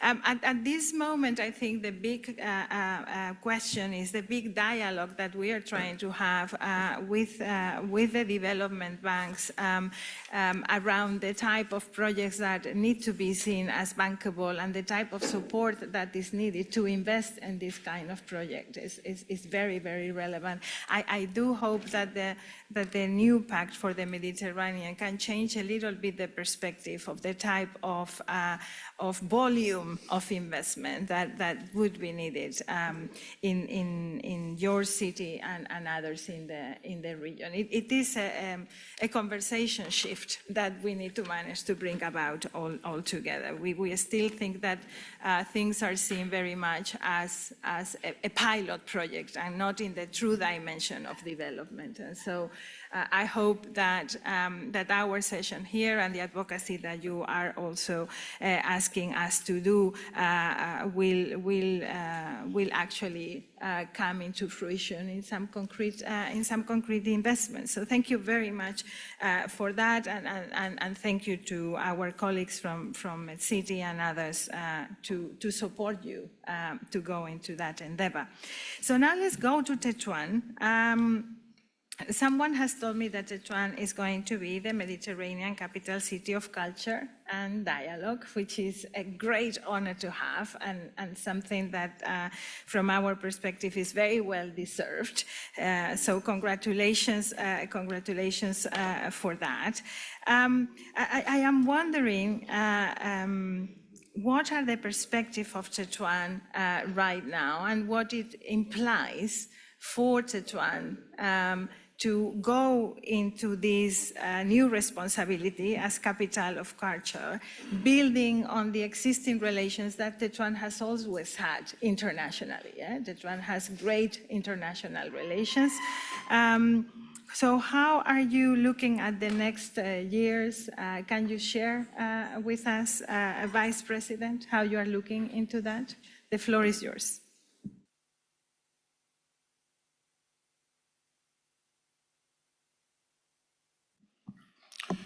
شكرا جزيلا السيدة إيميليا، السيدة القوية في منظمة سجل موند، قوية بأفعالها بأفكارها، نستلهمها في مشاريعها عبر القارات الأربع.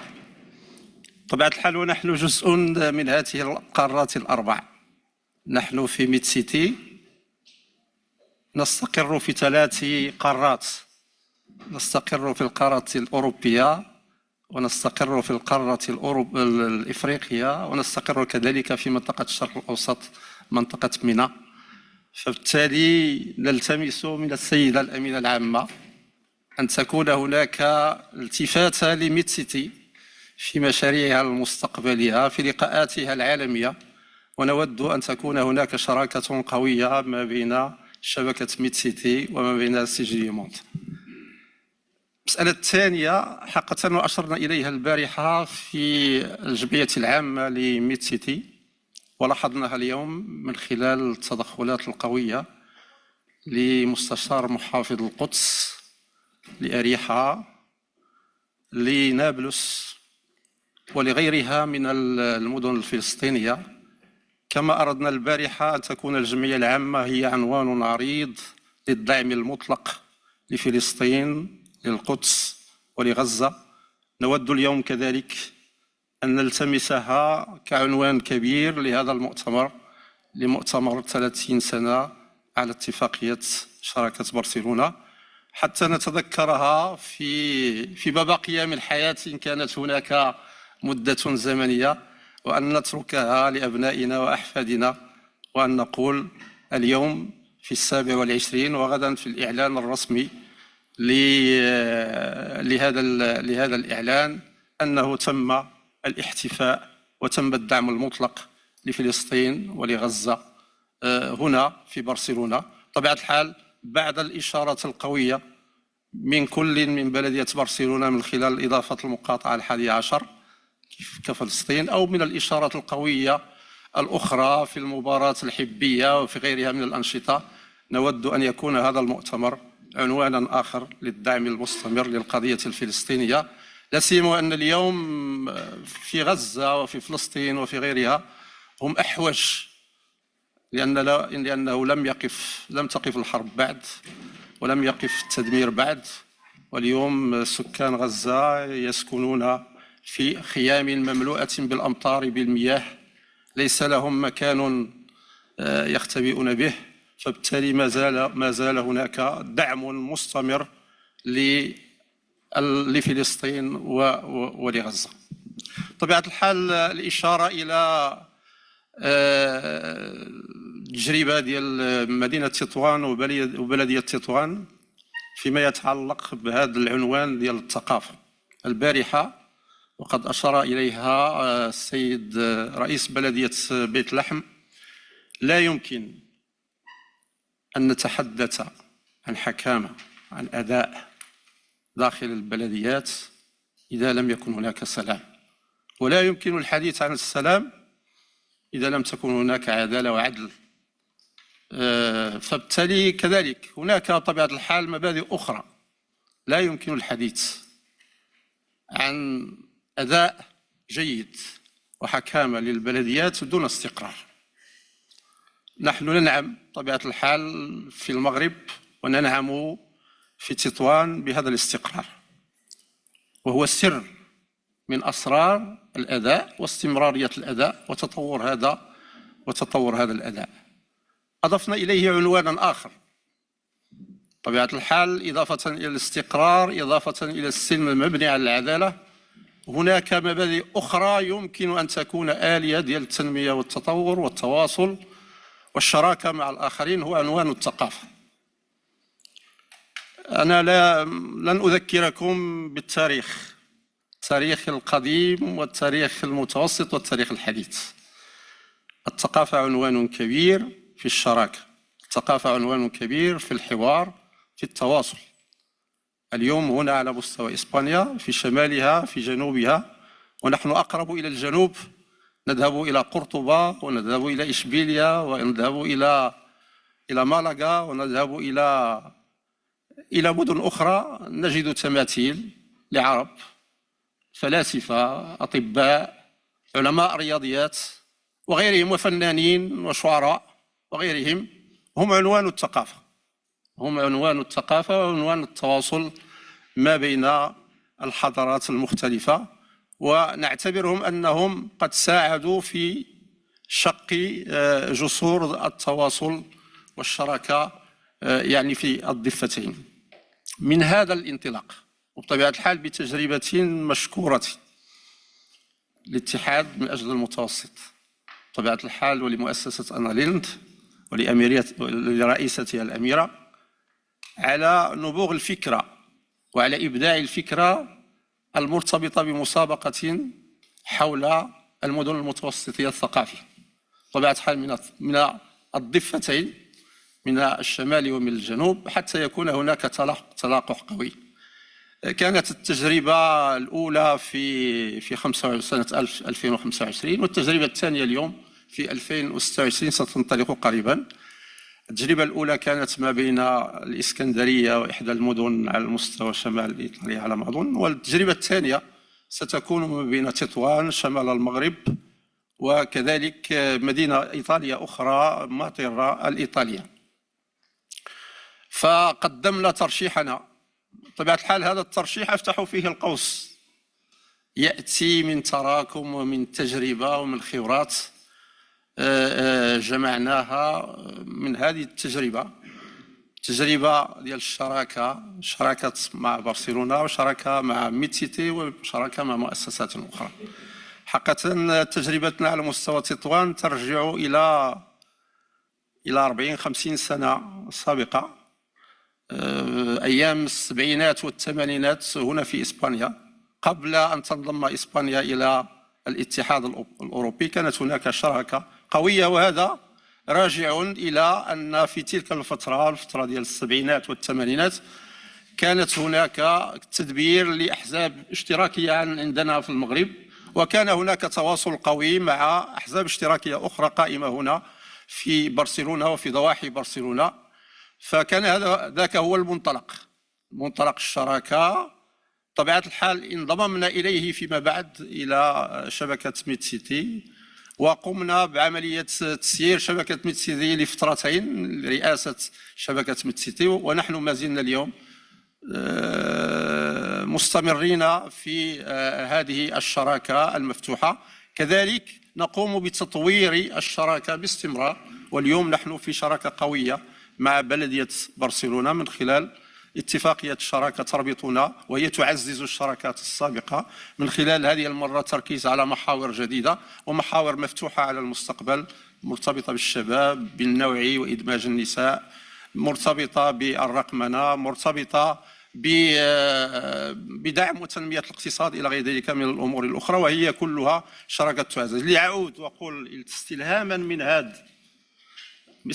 من هذه التجربة دخلنا تجربة الثقافة وقدمنا ترشيحنا وتم القبول بهذا الترشيح. بطبيعة الحال لدينا من المقومات الكثيرة على المستوى الثقافي التاريخية، من اليونان، من الرومان، إلى الحضارة الإسلامية، إلى استقبال الموريسكيين القادمين من إسبانيا وتكريمهم، ومنهم من أصبحوا أمراء عندنا على مستوى المنطقة، ثم بعد ذلك التدبير الإسباني، ثم التطور التي عرفته المنطقة. فكل هذا التطور التاريخي على المستوى المادي وعلى المستوى اللامادي، ثم كذلك من غير هذا التطور لدينا رصيد تاريخي، لدينا برامج تقام، لا سيما أن العنوان العريض على مستوى المدينة وظيفتها هي وظيفة سياحية ثقافية، فبالتالي أردنا أن نستغل هذا الوظيفة لنقوم بهذا الترشيح، ولكن أن نترجم هذا الترشيح في برنامج قوي. وهنا العنوان الثاني فيما يتعلق بالدعم والشراكة. حقيقة لن تتاح هذه العملية باستمرار لكل البلديات المغربية، واليوم حاضرون معنا بلديات أخرى من أكادير، من الحسيمة ومن غيرها. نحن نعتبر هذه التجربة في تطوان هي تجربة مغربية مفتوحة على البلديات على مستوى المغرب، هي منصة للمغرب للتعريف بثقافته. حقيقة التركيز على ما هو محلي ومهم، ولكن ستكون منصة وطنية. ثم كذلك أردناها أن تكون كذلك شراكة مع كل الشركاء ديالنا لعرض تجاربهم على المستوى الثقافي في هذه السنة. ومن هنا دعوة كريمة مفتوحة للجميع الشركاء اللي عندنا أن يشاركوا في هذه التجربة، أن يحضروا معنا في هذه التجربة، أن يعرضوا ثقافتهم وأن يعرضوا تجاربهم الثقافية، وستكون مدخلا لتقوية الشراكة وكذلك مدخلا لتقوية الاقتصاد والتنمية فيما بعد. أظن السيد الرئيس أنني أطلت بعض الشيء. شكرا جزيلا. I know, Vice President, I put you always at impossible spots trying to share so much. Thank you for reminding us our shared history and our shared future. I have to say we're very proud that next year our World Organization, United Cities and Local Governments, will be meeting in Tangier. So we will be experiencing, I have no doubt, some of the DNA that you just described next June for our World Congress. Allow me now to go go to Humana Suárez, Program Officer of Interact Next Med, for some closing remarks around what we have heard today. Thank you very much, Humana, for sharing some views on this very interesting panel. We will, yes. Thank you very much, Emilia. First of all, I would like to thank IEMED for inviting me, for the UFM for hosting us in this place, and for the other organizer, the Med-Cities and the city of Barcelona. This morning, the Secretary General of UFM, Nasser Kamal, said, reflecting on these last 30 years of process of Barcelona, that probably we have not enough integrated the territorial cooperation. And I would like to react on that and link obviously with what the speakers and the panelists said. So one of the things that came up after the process of Barcelona is the European Neighborhood Policy. And this policy has concrete instruments, and one of them is the CBC-MED, which stands for European Neighborhood Instrument for Cross-Border Cooperation for the Mediterranean. It's a long and complicated acronym, but this is the tool for promoting territorial cooperation in all the Mediterranean region. And this program appeared about 15 years ago. And I've been working for this program for the last 8 years. And I can share part of my experience and tell you that you, as representative of cities and municipalities, you have this powerful tool to get funds, to implement projects with other Mediterranean municipalities, with other Mediterranean entities, to address and implement solutions to common challenges. So between 2019 and 2023, we have funded 80 projects among 13 Mediterranean countries in about 10 priorities. Among them, you have how to improve waste management, water management, energy efficiency in public buildings, integrated coastal management, coastal management, supporting SMEs, supporting research and innovation, and so on. And I just would like to highlight what kind of project we fund. We fund projects where we have a coordinator with different partners. Half of the budget have to go to partners from the south part of the Mediterranean and the other half to the north. And we set like a target in the team, and we wanted to have lead partners, coordinators from the south countries. And during this period, we have projects led by Tunisian entities, by Palestinian universities, by Lebanese universities. So this is a real example of cooperation between North and South, and not cooperation in the sense of cooperation and development or cooperation in one direction. Having said that, I would also like to focus on what Jaume Duc said this morning, and he said we need more than partnership, we need governance. And now I have another example to show how this instrument evolved to include governance. So during the period of this program, European program, which was NECBC-MED, governance was not one of the priorities. And then it moved to another, like our program evolved, and now it's called Interreg Next Med. And for those who are not familiar with Interreg programs, usually the European Union set priorities, and then we have a consultation with all the participating countries. In our case now we are 15 countries because Algeria and Turkey joined us about 4 years ago. And we ask each country to organize a national consultation with their ministries, with the civil society and so on, to come up with the main priorities they think we should focus our funding on. And governance came up as one of those priorities. And what's the outcome right now? We closed the first call for proposals, and we are implementing right now 8 projects on governance. What are those projects? It's about waste management, it's about food policies at municipality level, and other examples. Another speaker this morning talked about the building capacity and the fact that we don't have enough trained people in these municipalities. Again, we have some example of projects we funded where we trained municipality civil servants from the municipality. One of the examples I have in mind, and I think MedCities is a partner of this project, was a partner of this project, is Med4Waste. And what they did with Med4Waste, which was led by a Catalan entity, Beta, at the University of Vic, they launched a mentoring program for municipalities from Tunisia, Lebanon, and Jordan who are willing to receive training on how to improve the waste management in their municipalities. And it worked quite well. So if you want more details, I can maybe during the lunch talk about that. Linking to this lack of training, I would like to react on what the mayor from Albania said, because you were saying the same thing as it was said this morning. We are lacking training. We don't have enough skills and capacity to do that. So you do have the tools. You just need maybe to seize the opportunity. Another thing you mentioned was how can we do it if we don't know partners from other Mediterranean cities. Again, in our calls, we develop a platform to help search for partners.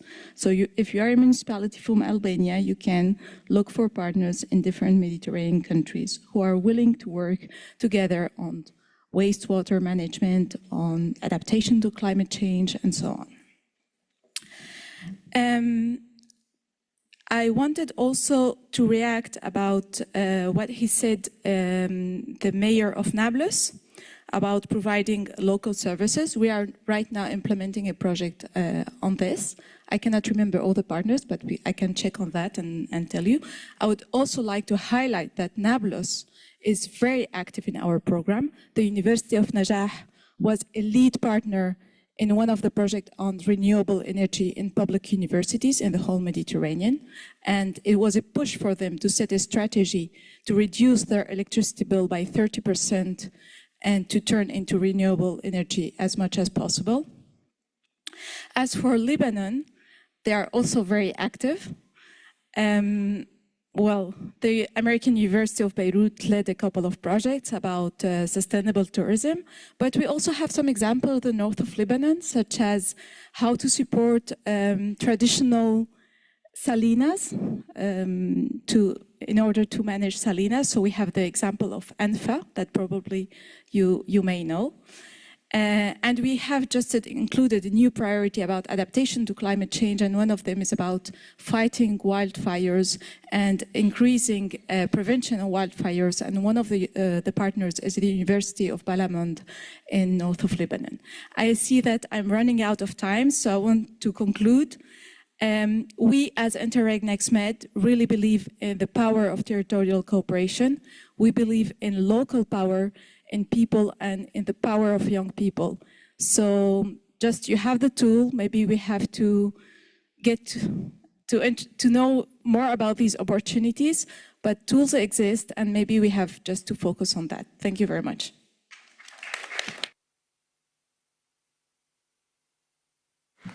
So here is my problem. We have less than 10 minutes left. I know there is people that want to intervene. You need to promise me you're going to be very brief, very efficient. I'm giving the floor to those that are raising hands, and I will be strict with time. Please, sir, go ahead and introduce yourself. Hello, everyone. It's Henry Zachem. I'm representing the Union of Municipalities of Kura, and I want to react a little bit about the speech of my friend Mayor Majlinda of Albania. In fact, Mayor Majlinda said that we have to make a bottom-up involvement, and I totally agree with this in order to embed the local realities in the next generation. I have a small experience as mayor of that day. I was elected 6 months ago, but first action I took, second day of elections, I told everybody that elections is behind us, and I asked all the second list between the brackets, the loose list, to integrate the municipality. And this is what happened. In fact, all our committees are constructed from people from all the city who run the elections, of course. So I have the Committee of Culture, Committee of Health, Committee of Environment, and all of them, they include all the members or all the active people who wants to be decision makers in the city. So Mayor Majlinda also spoke about the trust, and also I emphasize on this, and trust is based on transparency.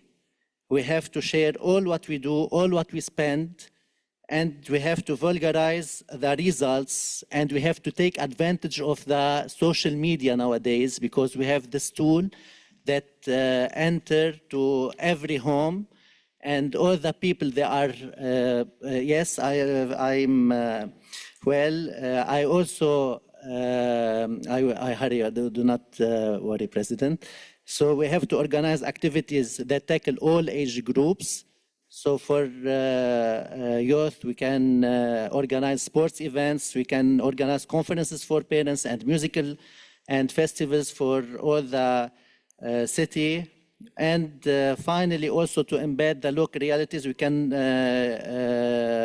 rely on the knowledge exchange and on the experience of the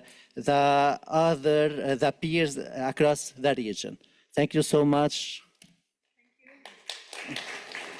Congratulations, Mayor, for that election, and good luck to all of you.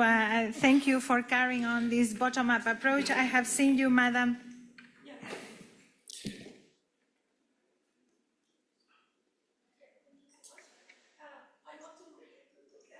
I don't think that is working now. Yeah, it works now. Thank you so much. I think with this session, the female voices of this session actually, and you, Mrs. Emilia, I really thank you so much. What I got it is like I feel like we started to develop a roadmap for the new pact. I think this is exactly what you started with. And I like this is very much, you emphasize on trust. We need to build the trust on the both sides. That was very good. We mentioned also the type of support. We need to study what type of support each side needs. We studied. Well, in addition to that, I want to add also we need to study our political partnership and make sure that this political partnership help and support also civil society and the opposition group, not supporting only the state, but hurting the others, which happened, unfortunately, and we have a lot of that in cases of Egypt, Tunisia, and blah, blah, blah.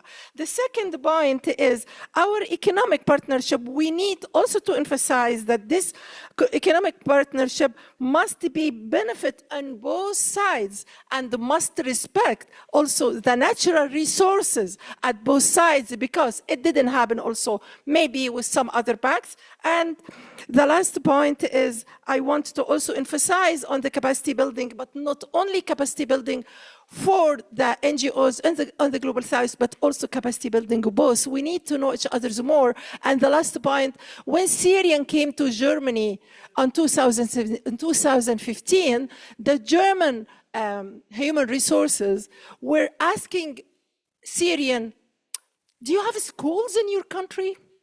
Do you have schools? Do you have cars? So we need to know each other more than that. Thank you. Thank you very much. I think any strong decentralized cooperation approach that needs to be promoted needs to be based on very strong engagement, not only on the sphere of governments, but also on organized civil society around that governance, that level of governance, and I think that we have made great strides to do this, but we need to articulate it better. The sectoralization of the financial resources that we have to put that in motion is a problem. There is a very clear split in development cooperation funding. understanding between NGOs and local governments, and sometimes local governments are mistaken as being kind of NGOs as well. And so we need to solve this together, but there is a part that we need to do ourselves and that we need to strengthen. So thank you very much for these inputs. I don't know if I see other hands. Did you want the floor? You did want the floor. Please go ahead. You have a microphone at the table, right? Yeah. مساء الخير، السلام عليكم. المهندسة صفاء من الأردن.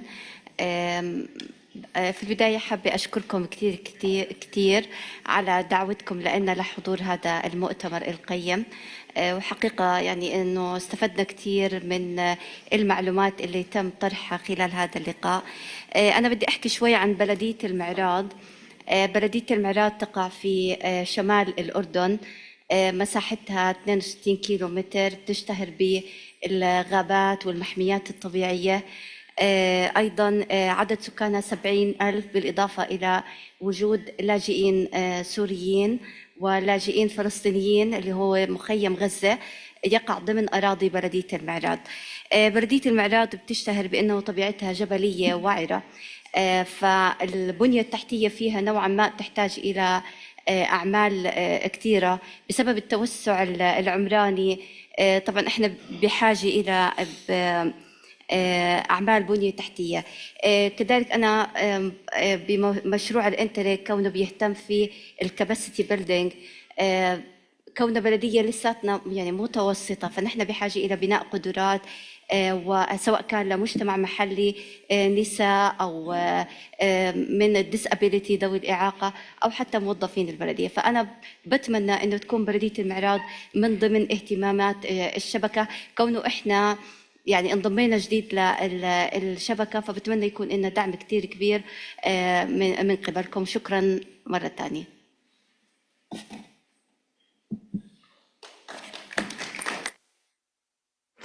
Well, thank you very much for your intervention. I think this panel has given us a real tour on the big questions that we need to address, but the emphasis has definitely been on this transformation of governance that is not even multi-level anymore, that is multi-partnership, right?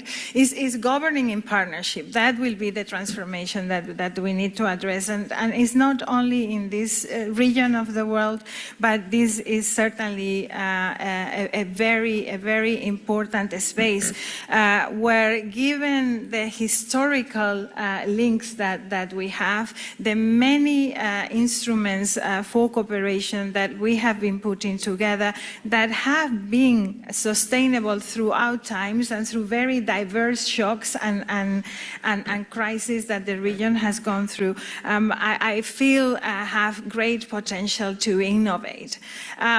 I ask you to reflect on how you speak to your national governments and to the international community on the role that local service provision should be playing in the development discussions, but also in the multilateral strategies, because I feel that we are in this very polarized context that we are at. Local service provision might be the one thing that enables us to move also that political agenda forward. And I think that the examples that have been shared today are testimony to that.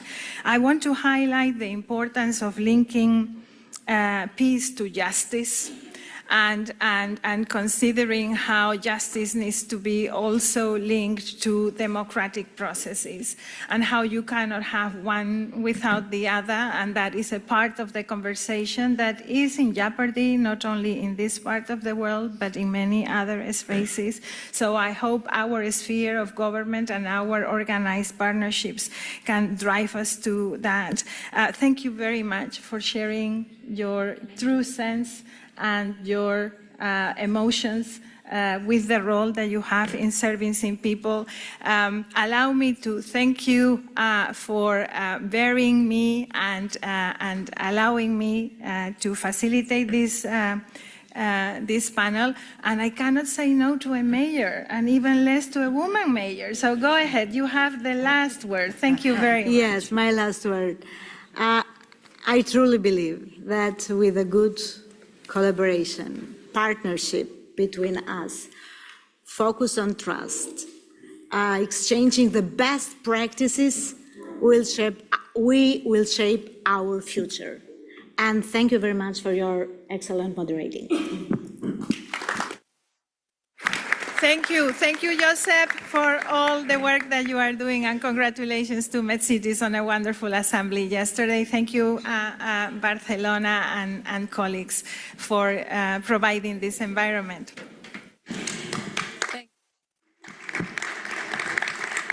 Thank you very much, Secretary General, for moderating this very rich discussion. Your concluding call very much echoed the conclusions of, as well, yesterday's session. So it was a really nice rant to come to the closing of this conference. So without further ado, I give the floor to the closing statements, starting with Mr. Josep Canals, Secretary General of MedCities. Thank you very much. Thank you very much. Bon dia a tothom. I like some words in Catalan. It's a pleasure to meet you again, most of you, here to give you some conclusions of this conference and some particular views, if I am allowed to, regarding this conference.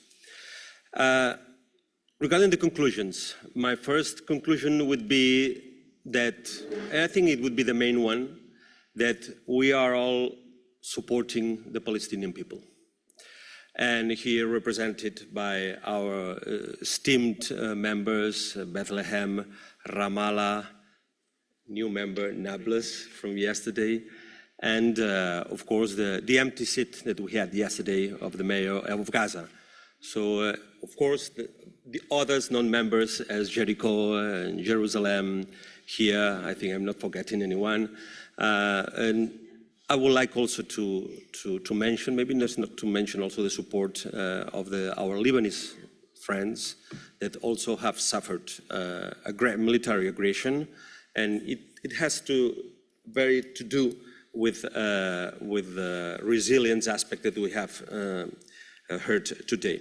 Second conclusion, and if I may maybe provide some emotional, I have reasons to that.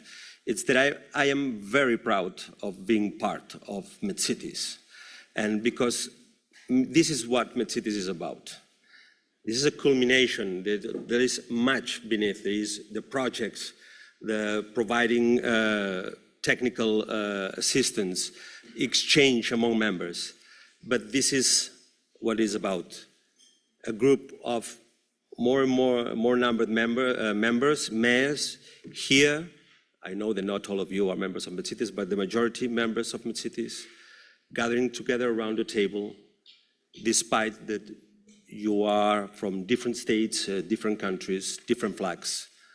You speak different languages, but you speak the same language, which is the language of giving better services to your citizens, improve the environmental capacities also, and protecting nature in your municipalities. So I think it's very important, this message that we send today, and this is local diplomacy. Local diplomacy is not about huge statements, which are important. We have two declarations. The one that the Minister of Catalonia mentioned, which is the declaration for sub-state authorities, but also the same declaration that we approved yesterday, and it's also the motto of this conference, which is the declaration for local authorities. And it's a message to the states, and I think it's very important, another important message. The third, I would resume the third conclusion in three words, which is action, action, and action. I think it's very important to implement, and to implement, you all need resources.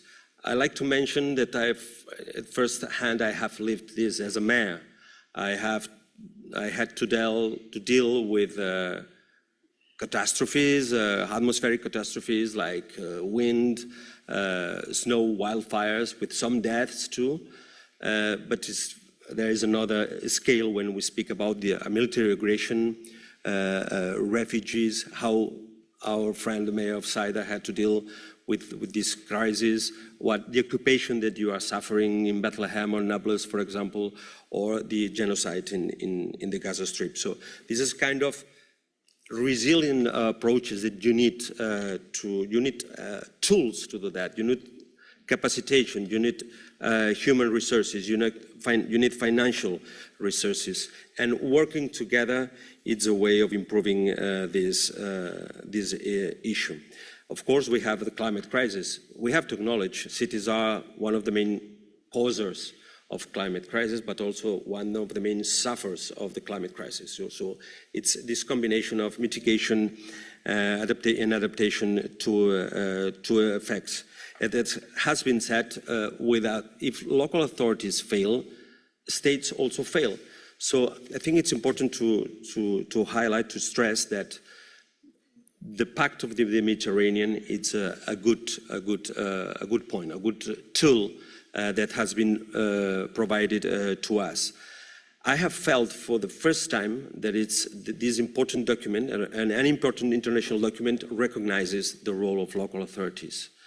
If you wish, maybe in a practical way, it can be, because if local authorities don't succeed, states don't succeed.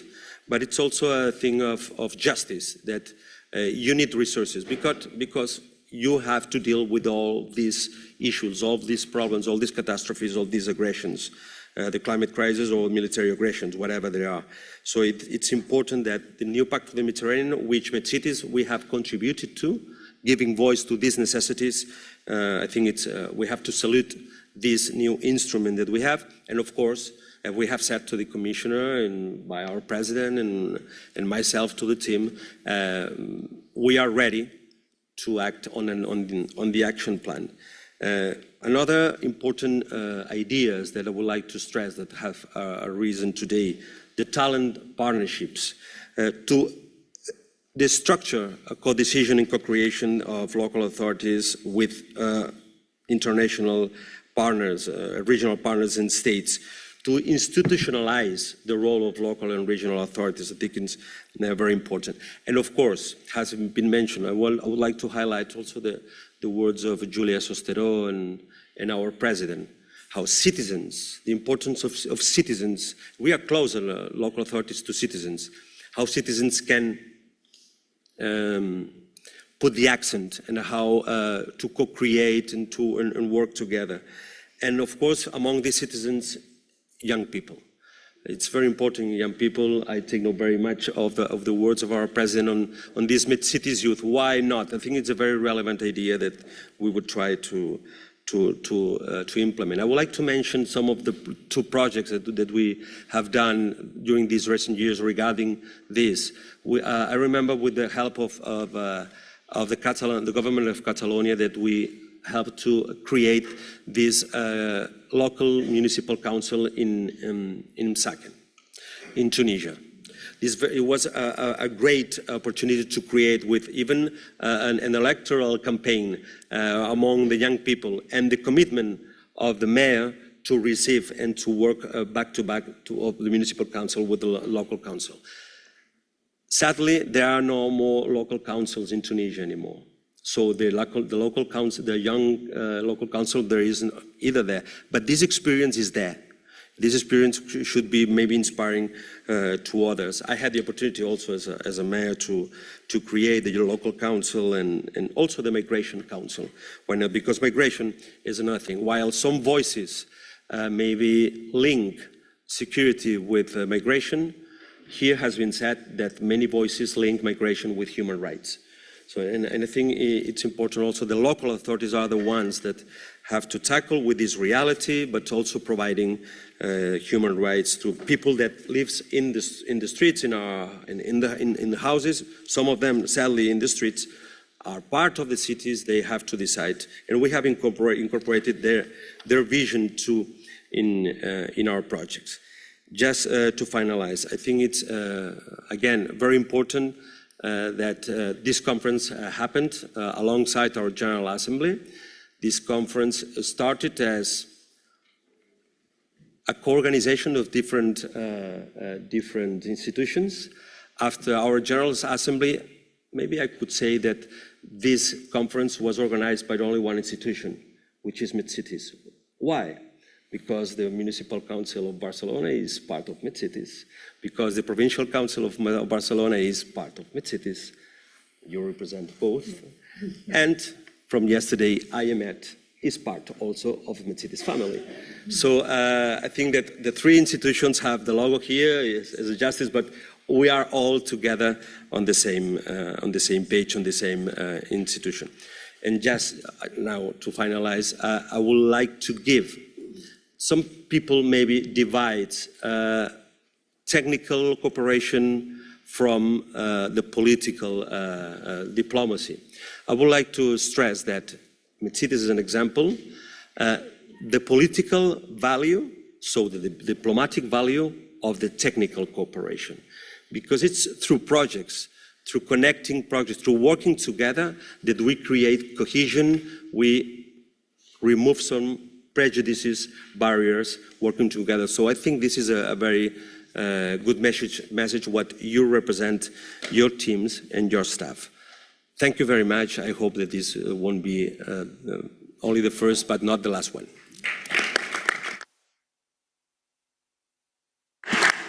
Thank you very much, Secretary General Canals, for reminding us the essence of what these 2 last days were about. I'm very pleased now to give the floor to Ambassador Selen Florenza, Executive President of the European Institute of the Mediterranean. Thank you very much. Well, dear mayors, distinguished authorities and guests, let me first join Josep Canals saying that I feel really proud of having taken part in this conference. It is clear that at the heart of all we are commemorating these days as the 30th anniversary of the Barcelona process, inter-municipal cooperation is at the heart of it. Because you deal really with the citizens, with their problems every day, and that's what we're trying to do. That's what the whole exercise is about, to improve the lives of people so that we have a better understanding among all countries and peoples around the Mediterranean. So I would like to thank you all for your contribution to this stimulating 2 days dialogue, and I hope that these discussions will continue outside this meeting room and a long time, as had been said by Josep, and that this conference will inspire renewed efforts for Euro-Mediterranean cooperation, and especially, of course, between cities of our region. I would also like to thank, as has been said before, our co-organizers for this event, MedCities, the Municipality of Barcelona, as well as the Barcelona Metropolitan Area, the Barcelona Provincial Council, the Diputació, and the Catalonia International for their generous support. This collaboration has allowed for institutional and cross-city dialogue that is key to the development, as I said, of Euro-Mediterranean cooperation. After these days of different kinds of discussions, it appears to me as very clear that one of the main pillars for the new Pact for the Mediterranean is its commitment to people as engine of change, connection and innovation.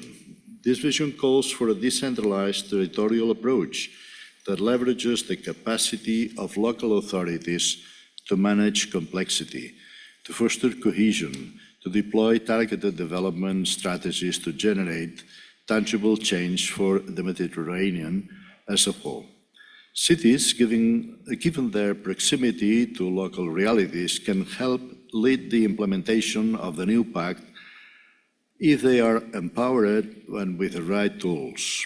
Unfortunately, we have seen and we have heard how sad is that some of the municipalities do not have these capacities nowadays because they are subject to military occupation or else. And we feel altogether that we have to overcome these anomalous situations. Well, in ancient times, distancing rendered cultural interaction less immediate, as the voyage across the sea was often required to engage deeply with another way of life, with other cultures. But today, standing in a Mediterranean city as Barcelona, we can observe in the same city itself a microcosmos of intercultural dialogue and mutual understanding that we seek to establish across the region. The confluence in the same city, it happens in Barcelona and it happens in any other city around the Mediterranean, of, in our case, Catalan, Spanish, Turkish, Moroccan, Italian, Syrian cultures in harmony, and we live all together here, contributing to the prosperity of the other and cultivating these melting pots.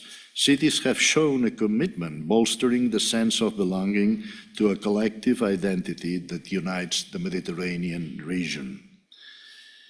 The city's role in the new pact reminds me of the great environmentalist David Bower's injunction, which has become very, very, very well known and famous: think globally but act locally.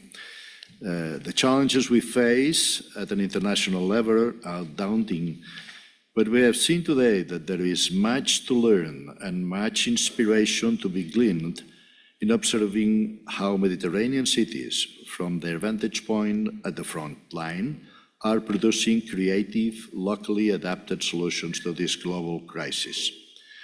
We see this as in how municipal authorities are at the forefront of the response to climate change, in testing adaptation schemes to help protect the biodiversity, reduce extreme temperatures, and combat water scarcity, while also developing the tools needed to fuel an inclusive and green transition to meet emission reductions target. All of these are the everyday preoccupations, not only of national governments or international institutions, but more acutely, everyday preoccupation and occupation of mayors and municipalities. The solidarity shown by many Mediterranean cities with the people of Gaza and then intensified relations between different confronting cities, as it happens unfortunately in Libya, with different governments and confrontations. And the work of networks such as MedCities demonstrate the potential of city diplomacy for promoting urban well-being, sharing knowledge, and even building peace. Finally, cities are also essential partners in understanding how to leverage migration patterns for a closer cooperation and increased prosperity. Too often, migrants face prejudice and discrimination, but it is local authorities who are shifting the narrative on migrants in their local context, helping to underscore how their dynamism and innovative spirit enriches the urban environment and the progress of the citizens altogether. Thanks to the work of these last 30 years with the Barcelona process, I think that we can speak confidently of a collective Mediterranean identity much more than we could before the starting of the Barcelona process, of a regional sense of purpose that we now have gathered in this basic line of action, the Euro-Mediterranean Partnership. The basic principles of this Barcelona spirit, the pursuit via regional integration of peace, prosperity, and cultural rapprochement, have not changed and have not lost salience. I think really that we had to write, if we did not have a Barcelona process, a final declaration 95, we should invent it quite away, the most rapidly as we could.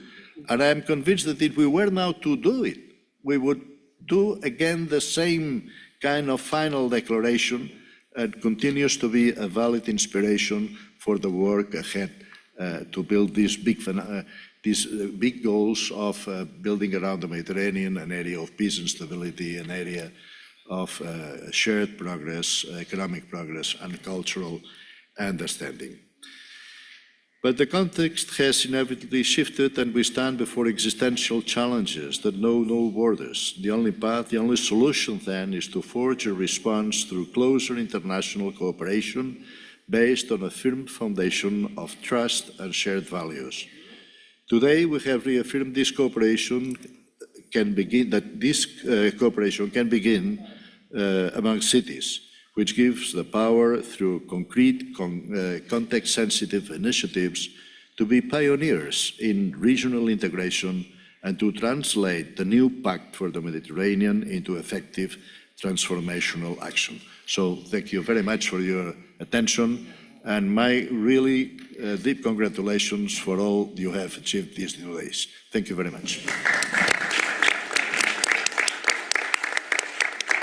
Thank you very much, President, for bringing together all the conversations that took place into your conclusions.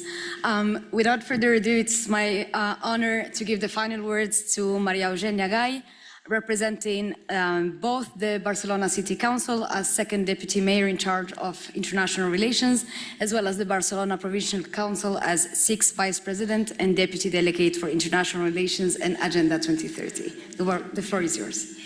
Thank you so much, dear mayors, distinguished authorities. It's really an honor to close this forum and do so with the conviction that the Mediterranean occupies a decisive place in the transformations that will shape the future of Europe and the world. From international geopolitics to the profound shift in economic models, through their evolutionary processes that redefine how we live, how we move, and how we imagine the cities of tomorrow. And we do so with the certainty that no Mediterranean horizon reaches its full potential without a solid and shared architecture of peace. Nearly 3 decades ago, Barcelona shaped a foundational agreement that placed dialogue, shared responsibility, and collective progress at the center of an emerging political space. That vision remains fully relevant and invites us today to reinterpret it in the light of the century's challenges.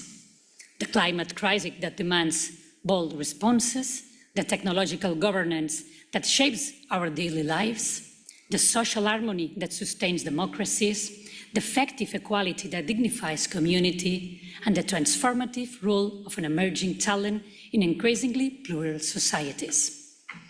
We live in a geographic mosaic that is one of the youngest regions on the planet, and at the same time, a setting with exceptional cultural density that turns exchange into common languages. This energy reminds us that its future cannot be understood only in market terms, but as an expression of a social fabric capable of generating creativity, critical thinking, and leadership that guides lasting transformations. This perspective requires us to address the selfish issues that transcend the strictly productive sphere: the management of water and coastal pressures, the rise in inequalities, the need to guarantee basic social rights, the defense of freedom of expression, the governance of migration, and the collective responsibility to offer real opportunities to new generations. We have talked a lot these days about that. And in this context, Barcelona affirms that Mediterranean as a shared civic space, a space that takes shape through cooperating universities, municipalities exchanging knowledge, communities keeping ties between both shores alive, and cultural connections that explain our way of inhabiting the world. The energy transition and digital transformation are part of this horizon, but they are tools serving a more ambitious goal: building cohesive, inclusive societies capable of strengthening their democracy in times of uncertainty. Industrial projects such as the Green Hydrogen Corridor or digital advances such as common data infrastructures only make sense if they contribute to promote people's life, strengthening well-being, expanding opportunities, and creating environments where talent can flourish freely. In this broader agenda, human capital and culture become decisive factors. The region hosts a young, diverse, and highly prepared generation that demands solid institutions, as our institutions, spaces for participation. We have to be able to create these spaces, and future-oriented projects that recognize their expectations. Any shared prosperity agenda must place peace at its organizing principle, not only as a moral idea, but as a condition for economic progress, social cohesion, and trust between the two shores. And the defense of human rights stands as the most accurate compass to guide our common Mediterranean destiny. In this scenario, we can conclude that when international institutions genuinely integrate the urban and local perspective, decisions become more effective, more equitable, and more closely connected to the everyday experience. For all these reasons, cities must be heard. Their knowledge, their proximity to citizens, and their capacity to act decisively makes them indispensable voices in global governance and in the definition of shared priorities. From the Provincial Council, representing the voice of the 311 municipalities of the province, we form part of this Mediterranean space to which we are all committed and in solidarity with its well-being. Together, we face the challenge and jointly building a space of peace and progress. And I'm also proud to represent Barcelona, a local government that has advanced an international agenda grounded in cooperation, dignity, and a firm commitment to peace. A clear example of this vision is District 11 Cities of Palestine, a municipal initiative that acts as a symbolic 11th district of our city and established a long-term alliance with Palestinian municipalities that has been terribly invaded by the Israeli government. This instrument brings together technical cooperation, humanitarian support, cultural exchange, and joint work with local communities, facing the most severe consequences of Mediterranean instability, the war, and keeping alive the aspiration for a just and lasting peace. Dear friends, the ambition we share today is therefore the update that the legacy of the Barcelona process and project of Mediterranean basin that combines shared progress, cultural energy, human dignity, social balance, and global leaderships. Our strength lies in this capacity to bring together differences, shape shared initiatives, and turn a millenary history into creative energy that guides the future.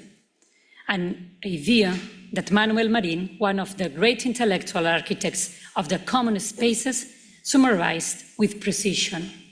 The Mediterranean advances when both shores accept that they share the same future and the same responsibility. So let's keep working with this mentality together for peace and for justice. Thank you so much.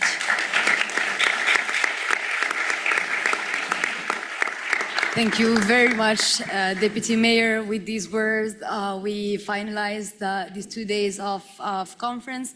I have to say, working daily on the Mediterranean, conferences and meetings have lately been a bit gloomy and hopeless, but I have the feeling, and I hope it's shared, that after these 2 days, we go out with energy and with the belief that through local action, through partnerships, and through spaces like this, we can really keep advancing on the Barcelona process goals altogether. Before finishing the meeting, I will just tell you that now we are going to a joint lunch with the participants of the other parallel side event that has been happening this morning on resilience and recovery in the Mediterranean, and that this room will be used for another meeting this afternoon. So if you can take all your belongings while going to the lunch, and it's going to take place at the same place than the coffee break. Thank you very much for your participation and for the rich discussions.